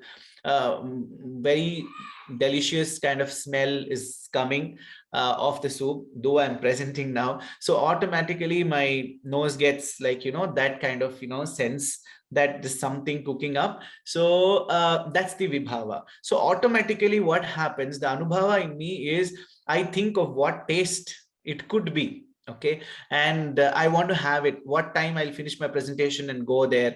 And these are all my anubhavas. And probably who is cooking it, will she give me more or less, how is she going to divide it among the family members? All those things which are coming up as smaller things are called as Vyabhichari Bhava. So a small situation which I'm taking. In the similar way, even architecture and space, if you want to consider the same formula, so when a user is standing inside a 3-dimensional space, what is the emotion which you want to create, and how are you going to create it is through architectural elements. And what kind of elements are you going to use is becoming the vibhava. What kind of lighting and what kind of all light, ventilation, everything, all 6 dimensions including time and all that, and what kind of reaction the person would get. For example, I think I can take a lame example of getting into the scary houses in the malls. Like, as soon as you get there, the anubhava starts. No, you start screaming, people do whatever they want, and slowly they start crying, they start pushing. All those things are these Vyabhichari bhavas. The space is actually creating these kind of feelings. That's like an experiment we do in chemistry lab, the scary house experiment. But a successful building has these 3 categories to it. If you want to arouse certain kind of emotion in a person when you are looking at through architecture and experience through architecture, then I think there is a lot to learn from Natya Shastra and this Rasa theory too. So these are some parallels which I was trying to get through Bharatanatyam and learning Bharatanatyam all these years into dancing. So in terms of space, in terms of form, in terms of order, because I've seen a lot of students, because whatever is in my college nowadays, I mean, since the day I joined, whatever thesis related to art center, auditoriums do, please, I mean, they keep coming to me unknowingly, they're flooded. So I need to guide them properly too. So I see a lot of people imitating very poorly, like, I can say that they're not very in-depth interpretation of what is the parallel between the class, any art form for that matter, and dance. So I think I give such kind of tips generally according to, this is just a culmination of all the ideas which I've been giving students all these 10 years. Thank you so much for this opportunity given to me to share these kind of, ideas which are actually not related to each slide to each other, but I just wanted to give some ideas as to how we can go deeper. I'm actually at a very surface level now, so we can go take up each aspect and go in deeper, and you might draw more and more parallels. But for that, you need to have a logical thinking as to what timeline, what philosophy, and what physical, if you want to connect it physically also, how are you going to connect it in a very rational way? Otherwise, it will just become very, very superficial, fleet kind of a thing in the buildings, and saying that the fleet of the dancer is being inspirational for me to do this and things like that. So we can probably avoid such kind of a thing. Thank you. Thank you so much, Sagar. That was so interesting. I'm sure after this, I'm hoping we'll have, a lot of questions from the students and, a good discussion. Because I think connecting, architecture and dance is not easy in that sense, in general. And connecting to the students with that language is, again, extremely difficult. So thank you so much for doing this. Thank you. Thanks for the opportunity. Yeah, I'll move to the next and the last speaker for the day, architect Nishi Poojary. Architect Nishi Poojary, architect and dancer, who has over a decade of formal training in ballet. With her love for heritage structure, she's currently working with Heritage Matters, a conservation architecture firm based in Bangalore, on restoring, repurposing, and conserving many historic buildings across the country. With a love for writing, research, and documentation, she's also investigating the contemporary relevance of traditional architecture and working on a publication on the vernacular houses of coastal Karnataka. She strongly believes that everyone in the world should have a chance to get introduced to a dance form. After years of training and many performances, she now conducts ballet classes for people across all age categories, helping develop body awareness and overall fitness in fun ways.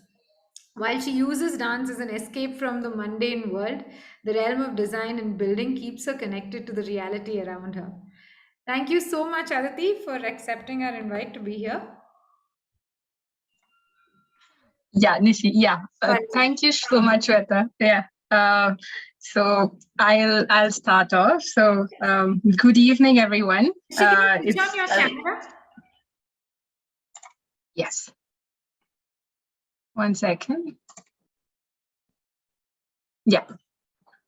Yeah, so good evening, everyone. It's a privilege to really be on this platform, and it was so insightful to have listened to both the speakers share all of their thoughts about both architecture and dance. While both of them spoke extensively about Bharatanatyam, I would be sort of drawing all my references mostly from ballet. I've tried to generalize it wherever I can. And this whole presentation is sort of curatory in nature, and there have been certain aspects of dance and architecture that I personally also have been interested in throughout, my association with both the fields. So you will see sort of glimpses of all of this throughout the presentation. So without further ado, I'll just dive right in. I'll just share.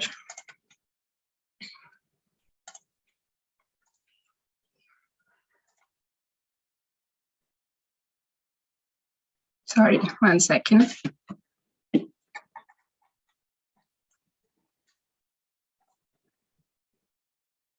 Yeah. So when I saw the poster as well, I think even Sagar mentioned this, but they had this, it started with this wonderful quote, very thoughtfully written. It said, "Dance lives at once in time and space." So sort of went back to this, and then so the entire quote is actually, it says, "Dance is the mother of all arts. Music and poetry exist in time, and painting and architecture exist in space." So dance is then just movement through space that occurs over time. And while you could look at dance as one end of the time spectrum because it's so fleeting and momentary, while painting and architecture are apparent, I mean, they seem to be quite permanent in that sense. So the beauty then of dance is just the fact that it sort of imbibes qualities of music, which is so of music, which in the realm of time, and then sort of uses it in the space of in space, like in architecture, and then it sort of becomes like a merger of all of them, and at the same time is so fleeting. So this is coined by Curt Sachs, who's a German musicologist who's done extensive research on music and dance. You'll see a few of his other quotes also that I sort of found really interesting further on in the presentation. So I've sort of broadly classified this entire presentation into, first we'll look at some spatial expressions. I've dealt with a lot of tangible stuff. I think both Sagar sir and Jagannathan sir threw so much light on the intangible aspects. This is going to be largely visual and largely tangible aspects that can be compared between the two fields.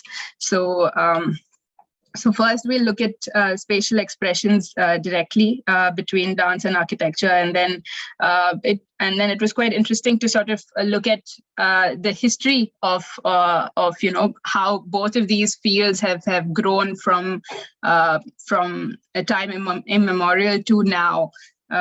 So what are the differences and how they've sort of how they come across in each of these fields, and then we'll get into some finer details, and then finally we'll look at a small part where we touch upon the intangible connections between the two forms. So personally, I'll just let this video play and then talk about.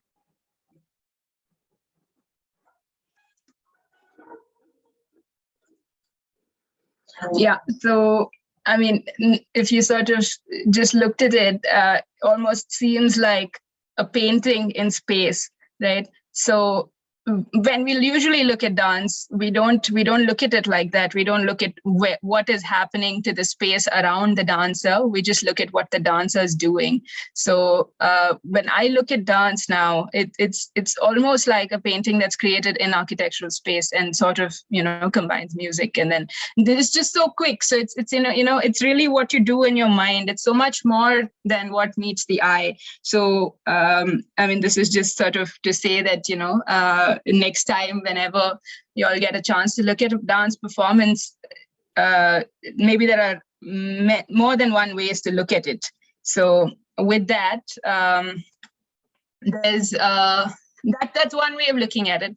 Another is quite, I mean, the architect Stephen Hall sort of has got a slightly different way of sort of looking at both of these fields. So he starts off with architecture being as the very strong base, as a solid base, and movement as being very complementary to the space. So there was this whole piece that they put together with different aspects of movement relating to different aspects of architecture itself.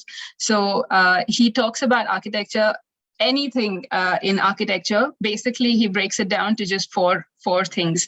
One, with respect to the ground level. Now, suppose this is your ground level, and he says, architecture can happen under the ground, it can happen in the ground, it can happen on the ground, and it can happen over the ground. Now, it's interesting that architecture can happen in all of these places, but then as movement, as a human body, you're sort of really restricted by gravity, right? So you still keep performing on a base. So how does that look visually is what this whole thing was about. So, and how do you sort of bring about differences while you do that as well? So the entire piece was called Tesseracts of Time.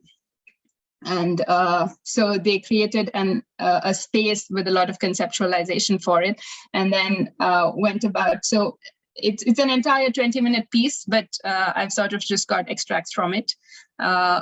So there is under where, you know, the dancers are, so there's just a hint of light that shows that, you know, there is space that happens under, and then the dance is so complementary in the sense that the dancers are very close to the ground, they are almost invisible, they merge with the space and complement into that way, and then you sort of get into the space. Now it almost becomes like a cave-like structure where, you know, you start seeing light come in, and so the people now you start seeing a lot more of them, and then they start they are off the ground now, they've sort of they've stood up, and they're, you know, interacting with the verticals of the space as well in the 3D of it. And then he moves on to the on aspect of it, right, where now this entire thing just opens up, becomes like a fully three-dimensional space where you see the movement of the person, and it's in complete. They're utilizing all of the architecture that is there. So it's like a direct relationship between the movement and the architecture. You can see them; they are over the pieces. They are sleeping in it. They're standing by it, and all of that. And then finally, there's on, where architecture now just becomes a very powerful backdrop to dance, which becomes complementary to it. So again, throughout all of these pieces, notice how they're always they're bound by gravity. So they're really just on the ground at all times. And why I'm pointing to this repeatedly is because we will see how this has sort of changed over the years. Now, this is something that was done in the 21st century, but which is very close to, which is very recent to where we are now. And then we'll see how this has sort of just changed in the most recent time. So the second bit is really the transitions in the spatial expressions itself, from the historic to the contemporary times. So dance, as you know, it's always been a part of a human culture. So from the time one is born, I think one first starts to emote with movement, and then, you know, starts to speak. So movement that way is such a big part of who one is, right, and how he expresses himself, right? So it's something that comes so naturally to people that in the beginning, and even before like civilization, one could say it's been such an integral part of, before people started speaking, they danced around, you know, even before they started speaking, they danced around fires. They had the cave paint, you have cave paintings of people, you know, in different body movements and body positions and things like that. So it was just something that was so universal. It didn't have any, there was no formal, there's no, you can do this. And I mean, there's no one class of people that can do this and another class that can't. The movements are so natural, and it is so animal-like, right? And so very, very close to nature, basically. So Curt also says, the people influenced by animal dance have a variety of movements and dance with enthusiasm. Those who do not know the animal dance have few movements and show little zest for dancing. So, and I think this, I've also sort of come across, it's been quite a surprise actually, that when I work with little kids and we do things like, say like horsey jumps or like birdie flying or things like that, it comes so much more easily to them, and they enjoy it so much more, and they're just sort of so much more expressive than a class of grown-ups where you somehow sort of just become really restricted, I think, as you grow. So so this is one observation. And also another thing is that, I mean, just the settings of these things, right, in the tribal times, it's just, there was nothing formal at all. And now you can see how once we started settling down and we became civilized and had settlements, and we started growing our food, and then we had harvest festivals, and then we started dancing as a sort of response to this. So then we had dances on special occasions, then you had festive dances, and then new dances for like harvest festivals. And it still is a big part of the community, but you can start to see how they are starting to be performed in certain spaces, and they are starting to have a kind of there is certain uniformity in the costumes that they wear. There is a little bit of learning that gets involved. So this is when it starts to become slowly technical. But folk dance is still something that everyone can pick up. You can still go to like a Garba dance, and then you can during Navratri, and you can still be a part of the crowd, and you will still feel very much not out of place. But let's look at what happened after this, right? Then we have classical dances. This is when we started to look at, so dance was such an integral part of who we were and how we lived. And then slowly it becomes more of an entertainment thing, or even classical essentially is also, a lot of it is spiritual, especially in the Indian sense. So it becomes one of the two things, right? Then you start there is like very specific stage setups. There is people come and sit down and watch you dance, and then there is set design, and there is all of that started to come in. There is costumes, and there is so much technique that has started to come in. I'm not saying it's a good or a bad thing. This is an observation that has that's been happening through time. So this is also parallelly the time that we'd had movements like Renaissance and everything else, where even architecturally we have been growing. So you can also look at it that way, in that sense that growth as a community, as a culture, as humanity itself is so directly reflected in dance and in music and in all of these art forms as well. So that way, architecture and art like music and dance has quite a direct correlation. So now, but then, it becomes so formal that not everyone can do this. It takes like special effort. There is like specific techniques and principles that go into these kind of dancing. But at the same time, you can see that in different cultures, things like hip hop dancing or like tapanguchi dance start to develop. So this is, again, directly in the back of your head, like if you were to correlate the kind of spaces that they occur in, you'd see how much of a semblance there is. So then in the latest times, we have sort of broken all of those boundaries or the rigidity, as we can say. We've sort of still retained the technique, but we've made a lot of things much simpler. It's become much more abstract. You can see how set design has changed. You can see how the spaces of these dances being performed has changed. And so this is a slide that sort of compares directly, it's the same dance form, it's still ballet, but you can see how at one point the traditional, if you were to attend a classical ballet recital, on the left is the Nutcracker. So you would see how elaborate the stage setup and the setting and all of that is, whereas in our times it's just become so much simpler and so much lighter, grand still, I would say, but just very abstract and a very modern. There's an evident difference between both of them.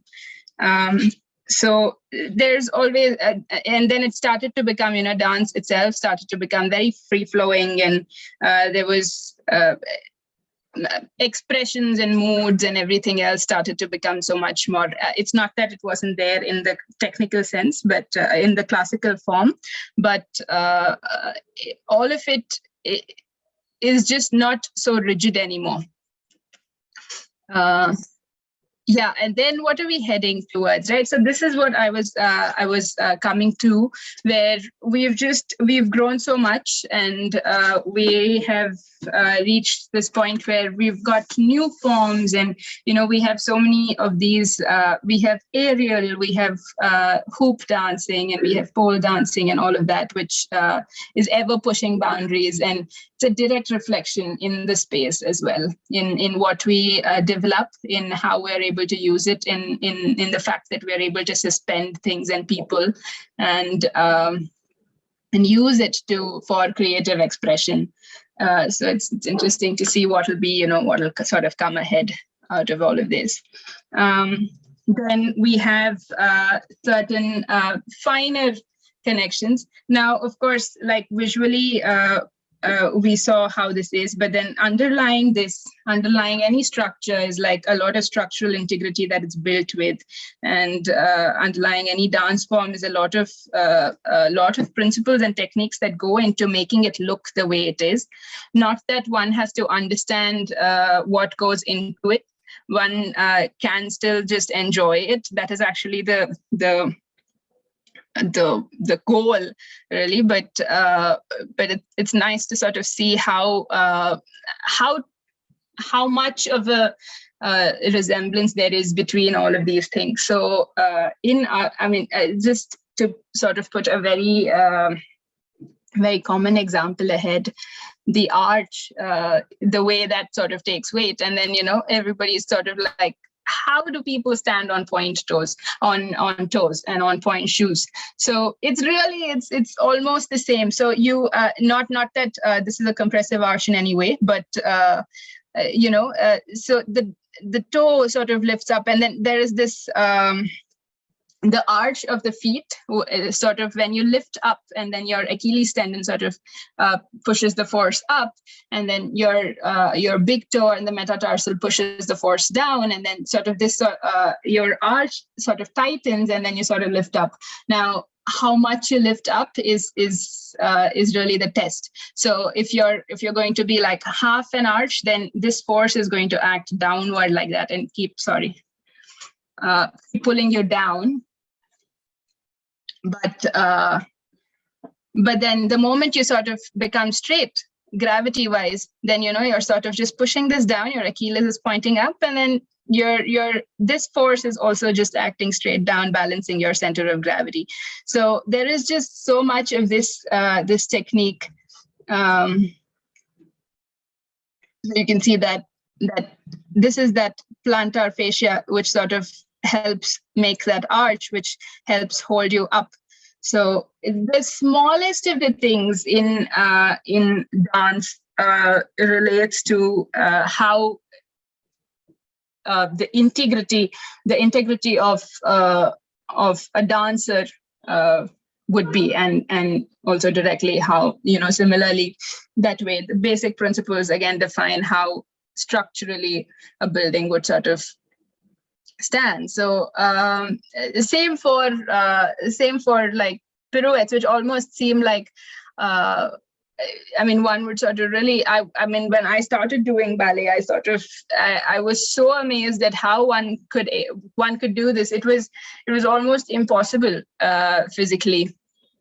And then there is just so many things that go into it. Like when we say pirouette, it's not just about sort of holding your hand in one position and sort of keeping the leg up and turning. It's about how much angular momentum are you giving with your leg when it opens up? How much? How is your center of gravity on your toe and throughout your body? Really, we go neck up, shoulders down, core tight, all of those things.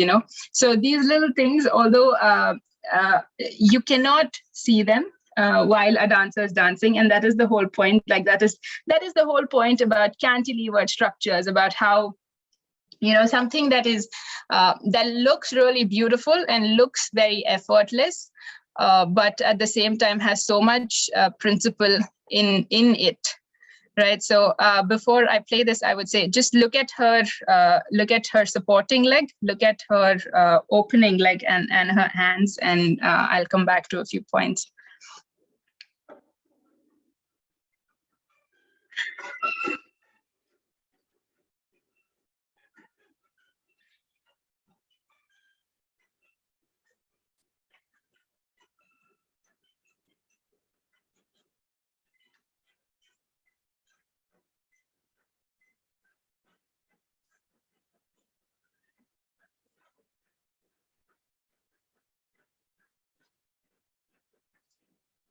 right? So she keeps going and going and going, and I mean, it is crazy because it's one of the most difficult moves in ballet, but at the same time, like I said, it is all of the technique that sort of goes into it. Before doing this, she would have done like 1,000 crunches or 1,000, I mean, all of the core exercises and the ankle strengthening and all of that sort of goes into this in a very similar manner, like all of the structural stuff that you sort of do in architecture. That is that makes when done nicely, it makes the building sort of look absolutely pleasing and effortless. And then there are some other core principles like, like composition and like balance and harmony and all of that. So these are proportions, and the golden rectangle, the Fibonacci's numbers and the golden rectangle that comes out of that is again something that you can so directly apply to art forms. You can apply this to music, you can apply this to dance in terms of the notes, in terms of the movements, in terms of the postures, and in terms of how harmonious a building looks. Right. So, and I think these things are really subtle, and I mean, one can sort of learn these things as with formal training, but then I think the moment you sort of become engaged in an art form for a long, for like a considerable amount of time, these things come quite naturally, and you start to sort of have this aesthetic sense, and start to very naturally draw parallels between fields. Like that's why transdisciplinary studies can be such a good thing in sort of trying to understand one of the arts and comparing them to another. And intermixing arts in that sense is sort of so essential for us to not really, fade out and always have something to go back and draw inspiration from. Then I'm just going to move on to some of the intangible aspects.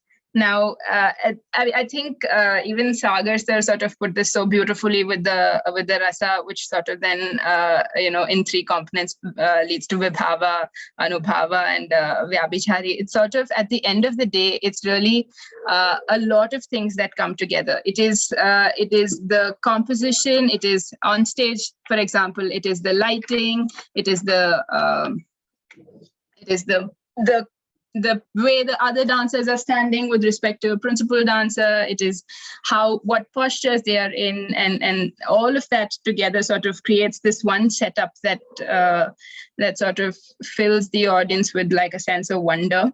And when it's not verbal, like I think like that way, song and poetry, it becomes a lot easier to relate to, because you have words that sort of directly get communicated. But in the case of architecture, in the case of dance, I think this just comes from the feeling that one is able to evoke through these art forms. So that way, I think, once you see a piece like this, and then you sort of feel the sense of this ethereal environment or the sense of wonder, and then you sort of inhabit a space like this, and then sort of almost feels the same way, and then you're like, what is it about the two things that make you feel the same way, right? So there it sort of then goes back to the harmony of the colors, the scale, the spaces, and all of those things that come together to make this happen. This is just another reference, the same thing. And I think at the end of the day, if a good architecture, basically, like when you're in a space, the function of it, of course, like it makes you feel good, like you feel well, but it does not ever stand out in terms of function. So that's the thing. So when a ballerina jumps up in the air and defies gravity. You're like, how did that happen, right? So that way, in a good space, you would never really know how it's happening.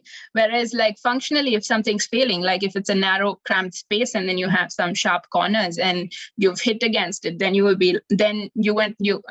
would think that, this should have been curved to make the movement easier, right? So that then becomes the difference between something that is effortlessly portrayed, whether in architecture, whether in art, whether in dance, whether in music, any of that, versus something that really sort of stands out there. So at the end of the day, that's what it sort of comes down to. It sort of comes down to how a space makes one feel. It, like, you shouldn't be able to say the difference between the dance or the dance. So it should sort of like become the same thing. And similarly, like in a space, you should sort of be able to sit down and feel this sense of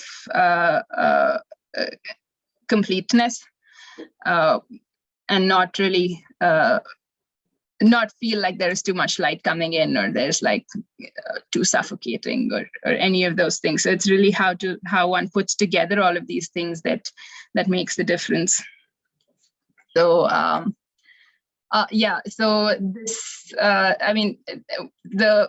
the spirituality of it, right? The spiritual aspect of it, which sort of then makes everything come together.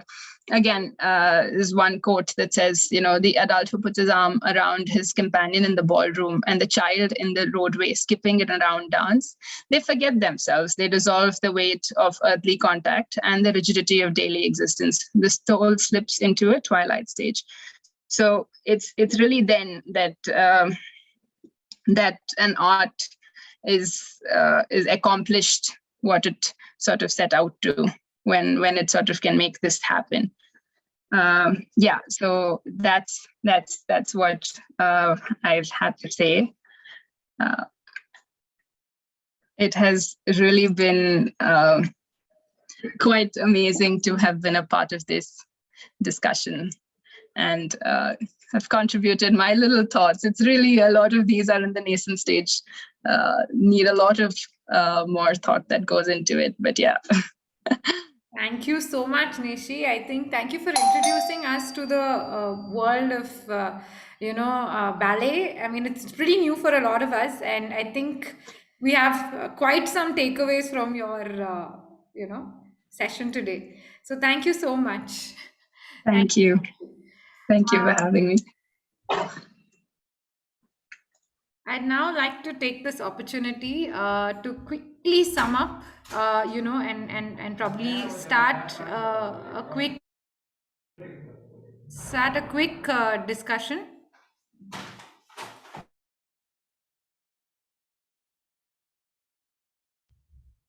Yeah, art speaks. I'm just trying to gather my thoughts here. Sorry for that. Art speaks where words are unable to explain, and art in any form, and particularly the performing arts, is an emotion that communicates to express an idea, alluring one to know more about the emotion and allow the flexibility of one's own interpretation about emotion and wanting to be expressed. Architecture, on the other hand, is that form of art that thrives with and around space. It is a spatial art that can invoke emotion.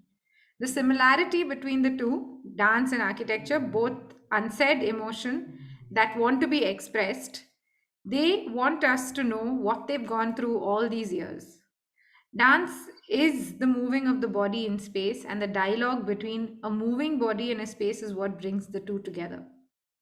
Experiences of dance are stored in our bodily memory, but it is central to our recollection of a performance in the architectural space that it is inhabited. Although dance may be the central focus, the site is integral to its experience. So, on that note, I would like to pose the first question to our speakers.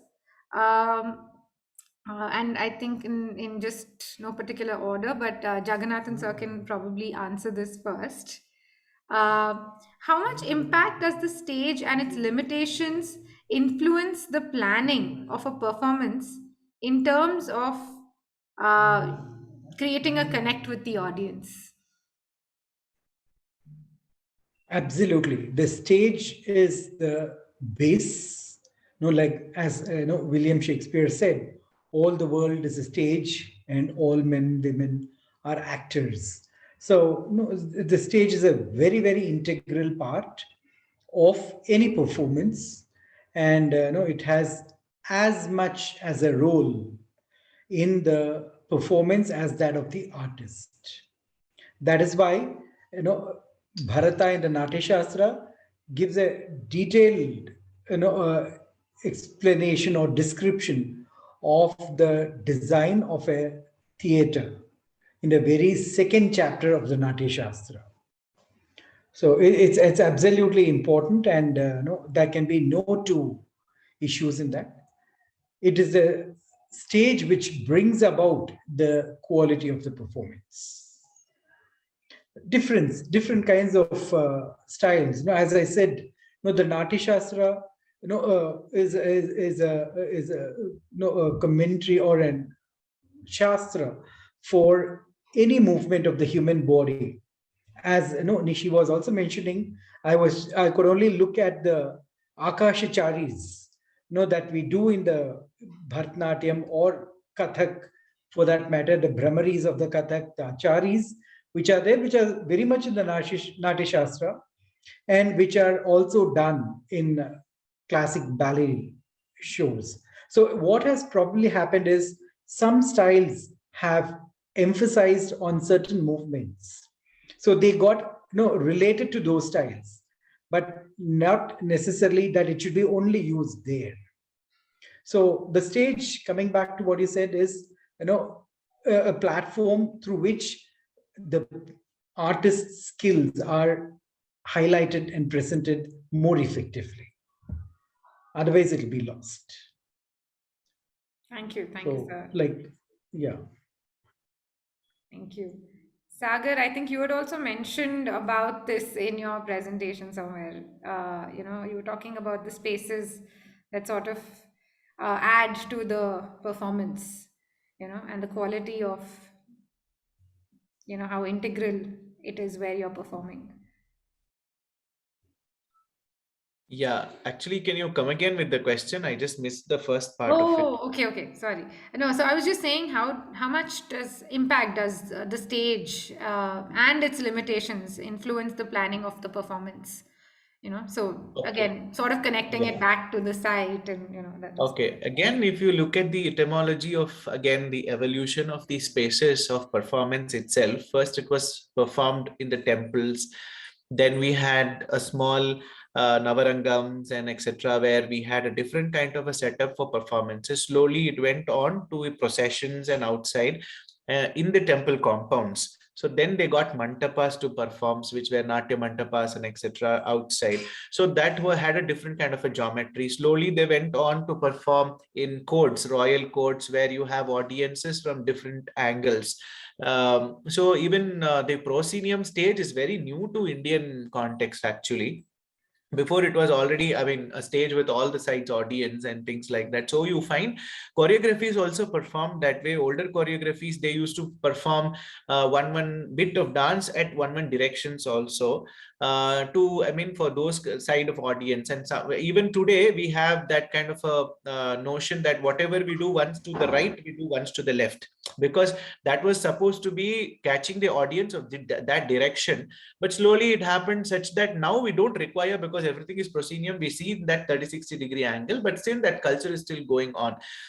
So further on, again, yeah, as we said, now we have contemporary theaters, OATs and things like that. And obviously nowadays the light and the technology of lighting and sound has given a lot of a new dimension. As you were mentioning about Nirupama ji's performances the other day when you called me, if you look at their productions, they are actually a visual drama. very visual treat actually. So you can see the recreation of the the epics or whatever events what they are talking through the light, and like exactly we have light and sound shows in the heritage precincts to say what happened in that space. In the similar way they create, and as stagecraft also, like background scenes and etc., all that is part of architecture also. Again, like how do we do it?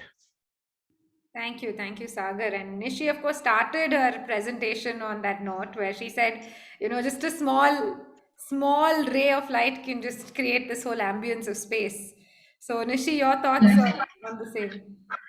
Yeah, I think like Jagannathan sir said, it's absolutely everything that makes the performance, because also if like that section in the presentation where I talked about how from the tribal dances that happened in very natural just settings, like it needed nothing, it just needed a lot of people to come together and have a good time, right?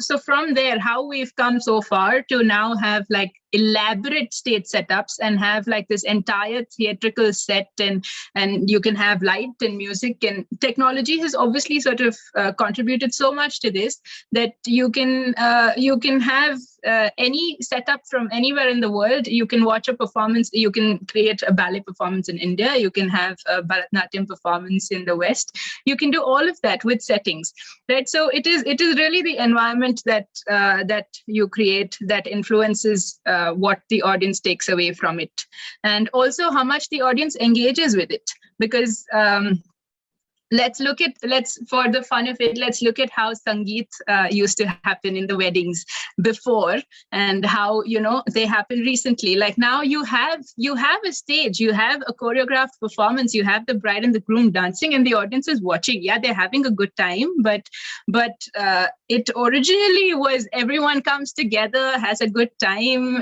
dances together. So it's the barrier that you make with the stage or without it that sort of directly influences the audience. And I think this sort of directly translates in architecture. Like when you enter a monumental scale, like Sir was mentioning about Mysore Palace and the Padmanabhapuram Palace.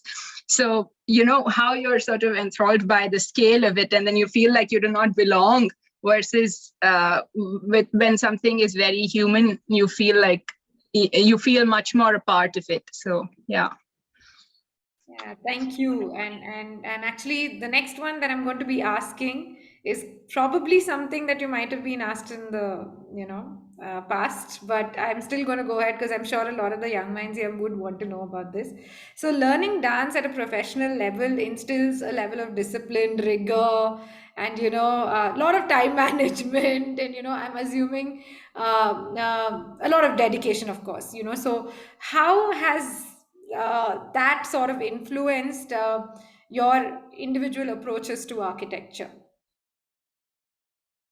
Yeah, again, you can decide who would want to. I mean, Nishi, if you want to go first, or we can go the other way around. Okay, sure. I mean, it sort of plays a big role. At least for me, it has played a big role. That's why I said that I think it is so wonderful that every child gets a chance to be introduced to a dance form. Dance form specifically, because you include it does physically also challenge you much more than an art form like music or poetry or playing an instrument would. It does attune you to music. It does a lot of things which is sort of additional. So and of course, I mean, dance at the end of the day, like it's sort of it really makes you feel good, right, after a session of dancing. So irrespective of how much you have on your plate, like this is what I remember very vividly one time in the third year, actually. I think I had finished a performance, and then I'd gone back to class, and then I said, okay, this is going to be my last performance. And I was actually having this conversation with Salila, ma'am. So I said, this is going to be my last performance. I hadn't finished it, so I was just going to finish that. It was going to be the last one. I think I was asking her to come watch or something like that. And she said, no, this is not going to be your last one. Continue it, and you will see what I mean, like, many years later. And I am just so glad that I did today, because at the end of office, all I want is to come back and have that 1 hour of class with like a bunch of kids. So I think it does a lot in terms of like overall well-being, in terms of fitness, of course, and in terms of like just sensitizing you like to architecture, to everything that you do really on stage. It's about, you know, who's standing next to you, how high is your leg kicking, is it hitting their face? So like you start to respond to things. So then when you're designing something, you know, when you would sort of maybe have like to very, very bluntly, if you were to have two projections, then you would say, how much should this go in, how much should this come out? So I think you start to sort of apply principles from a classical art form directly into your profession or everything that you do, or even generally, I think you become like very sensitive and mindful of the things that you do. So yeah, fully recommend it. I think they should be listening to this right now. Yeah. Jagannathan sir, maybe you could go next. Yeah, no, for me, no, the very idea of studying architecture came because of my dance background.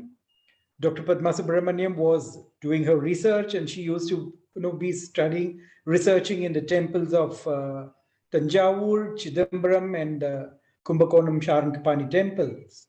And once in a way, when it was possible, I was in school, of course, those days, and no, we used to have the opportunity to be with her. That's how I got introduced to architecture, of course.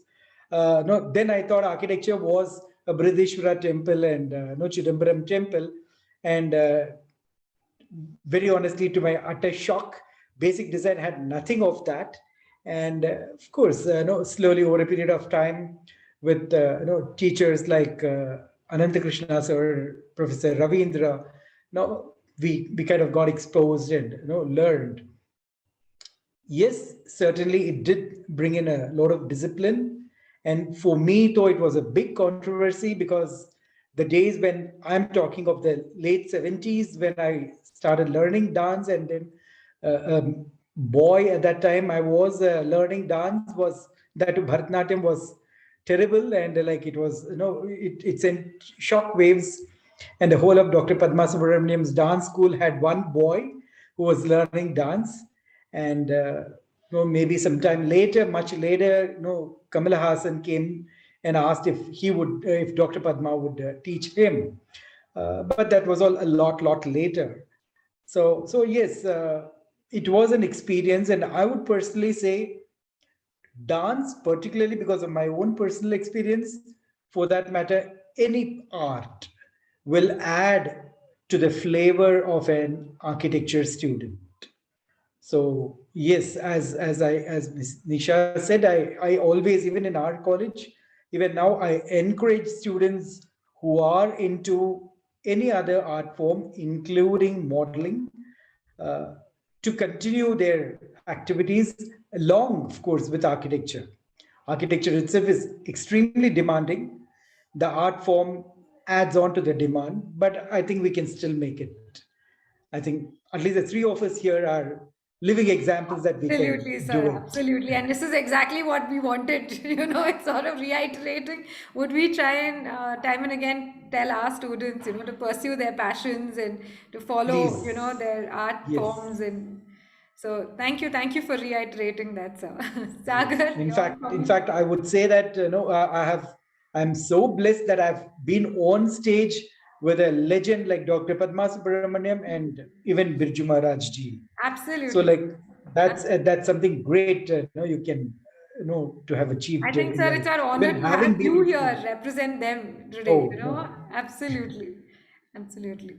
Thank you, sir. Sagar, your comments on this? No, I think whatever they've actually nailed it. So there's nothing much to say. But everybody has their own experiences of getting into that niche. I can't do sorts and then coming out of it, and finally you find your way. But I felt could say so. It's a good addiction. So good addictions are not bad that way. Hello, am I audible? Yes. Yeah. Yeah. just lost him. I think Sagar got this. So yeah, so it was like that. So I had a very tough time when I was hello. Yes, we There's can hear some you, Sagar. We network can hear issue. you. Yeah, now we can hear you. Yeah. So yeah, so when I was shuttling between Tumkur and Bangalore and things like that, those 2 years were a little problematic. But then now I'm settled in Tumkur because of that. I'm very proud to say that.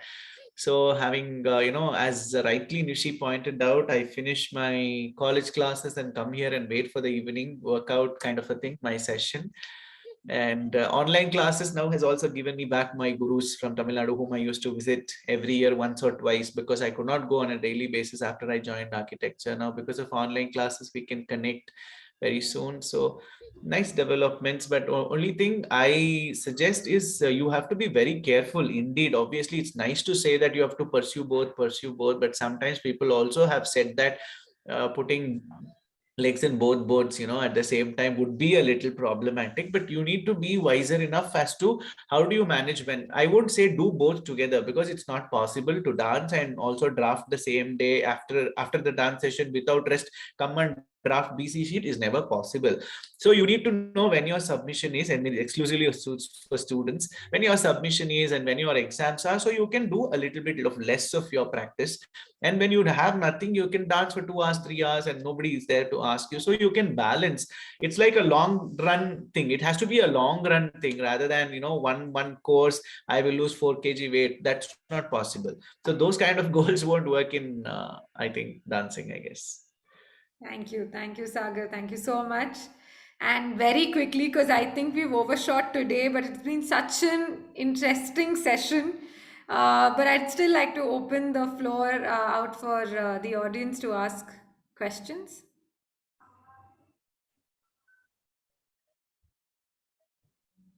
Anyone?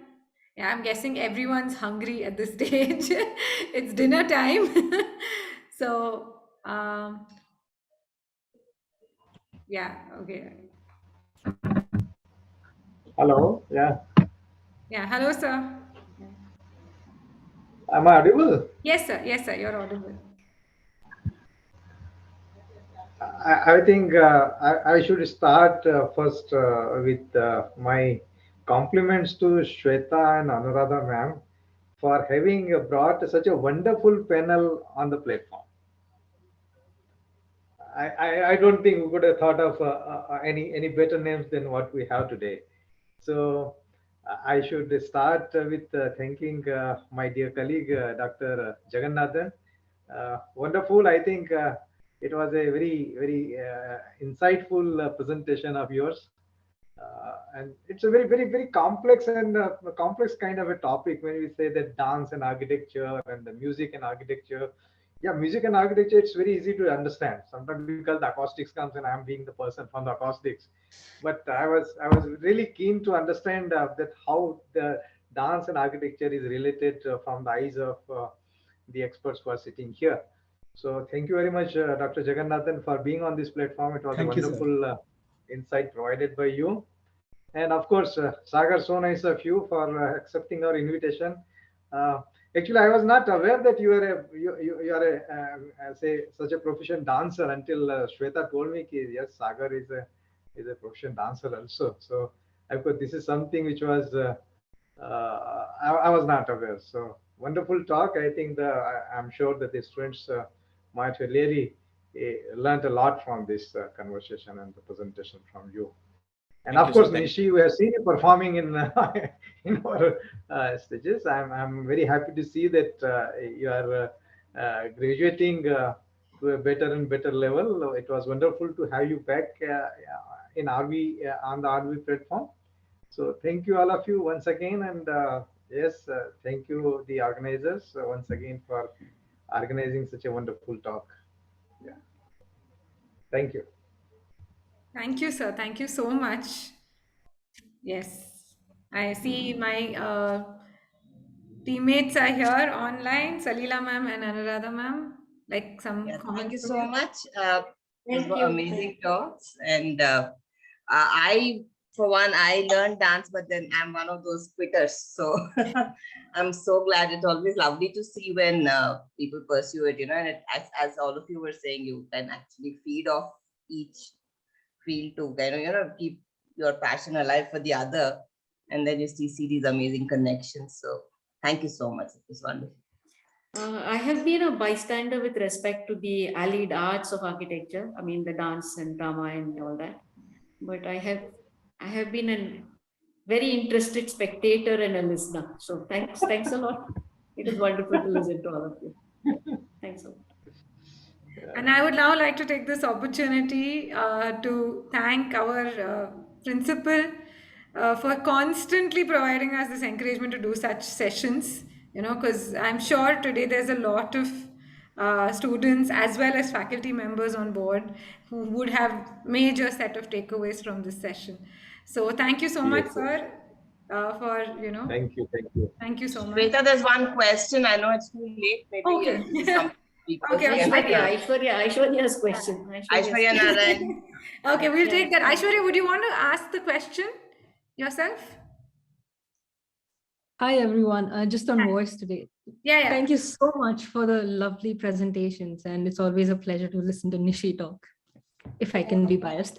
But yeah, just a simple question. If you could speculate about how authenticity in an artist's performance actually impacts the viewer's experience. Okay, so can I take it? Please do. Please. Yeah. So it's a very valid question in a day-to-day where everything is happening on YouTube. I understand why this question would have cropped up out of Aishwarya, because on FB and all social media handles, we find hundreds of performances happening, starting from legends to a normal mediocre people, and now learners, beginners, etc. So authenticity, I think I would portray it, because see, nobody can imitate anybody. So though you are imitating, it is a poor imitation. Like Bibi Ka Maqbara has been built because of Taj, looking at Taj, but you can never recreate a master, and the stroke of a master is always a master stroke, and you cannot imitate that way. But yes, there is always a possibility to go in their line and achieve the finest what they have done. So because I see one good video, one super song, one good song, and then you find so many songs sung in Smule and other things, and they release it. I understand your problem. Same thing happens in architecture also. When you do a good architecture, suddenly you find the same kind of elevations, but you never get the same feel of space once you actually go through the experience of the whole building. That's the difference between authenticity, even in artist performance, and in totality, we find the difference, obviously, because for that, to find the difference, you need to know both. You should have seen the performance in person, because virtually, I know the elevations, as like elevations match, probably the photos of the artist might match, and the postures might match for a minute, or some of the movements might be similar, but the overall experience will always vary, because it's a hard-earned work of so many years and blood, sweat, practice sessions which they go through in dance. It's a very valid question which she asked, because same thing happens in architecture also. You do one thing, the contractor unknowingly will be doing 4 or 5 buildings like that, especially in 2nd tier, 3 tier cities like Tumkur, Shimoga and all. It's very hard to practice actually. So once you give the elevation to the contractor, he sees that the similar elevation would have come in some other area, east or west or some other direction of the same city, but the whole project can never be the same actually. I think so. I don't know. It's my viewpoint. Yeah, I fully agree with Ms. Sagar. Authenticity is in the heart and mind of the artist. Now, all of us take inspiration, at least certainly from nature, minimum. So, or inspire from our gurus, from our teachers, from experts in the field, be it art or architecture. But then at the end of the day, how much you imbibe it into yourself, completely, digest it into your own heart and mind, and then present it. That is what is authenticity. That's why even in films, you see an actor perform, and there are some actors, the same, maybe hero or heroine, in a particular movie, it's so fantastic. In another one, the same artist is not doing so well. So it all depends, or sometimes there are, you have one actor who does that. If you say, if this is the actor in that movie, chalo, we'll watch. Kind of, because the actor imbibes, the character into himself or herself. Then what you bring out is authentic. So that is what I would say is authenticity. Thank you, sir. Thank you so much. Yeah, I think. Yeah, quite Yeah, happy no, with I it. think both summed up this thing so well. But then that's what, especially I think in classical forms, like that's exactly what you're taught. Like first you're taught all of the rules. You're saying do this one step this exact way 1,000 times, and then you say now forget about it, right? So now forget about all of the technique and just do what you feel like doing. Like when the music plays, just sort of like flow with it. So I think there is quite a bit of a merit in learning how the principles work, in learning how in what makes dance happen, or what makes art and architecture happen. What are the principles? What gives you that balance? What brings in that harmony? But the way you put all of it together can be like in a variety of ways. So how you do that is what sort of then is authentic to you, perhaps. Yeah. Thank you so much, Nishi. I just like to put it out here. I've been a dancer in the past as well, and I think I've lost in touch with dancing. And this talk is definitely, it's like starting to, run around my head that I should at least, if not, professionally or formally take it up, but at least start going back and just moving a little bit here and there, because it's been very, very inspiring to hear each one of you here today. It's a great opportunity. So thank you so much for participating in today's event. Yeah, Salila ma'am, Anuradha ma'am, anything? Yeah, again, that's fabulous to see I mean, as I said, I saw the Padma Subramaniam video as well. We all went very nostalgic. Yeah, and Nishi's take on I it. have been very fortunate. I have been very fortunate to actually sit through their performances, Briju Maharaj as well as Padma Subramaniam, long time back. I have had the opportunity of also watching Bala Saraswati dance. So I think I'm blessed to hear all of you talk about them today. Thank you. And I think it's a wonderful opportunity just to, I don't know, just for taking this forward, if we have stigma and things like that. So maybe this is an opportunity where you can come together. There's so many artists in our college, and the music, dance, and other fields as well. And if you could have something similar, get something started. So Nishi, please see if you can get something going. That'll be wonderful. Yes. Every semester we have lovely.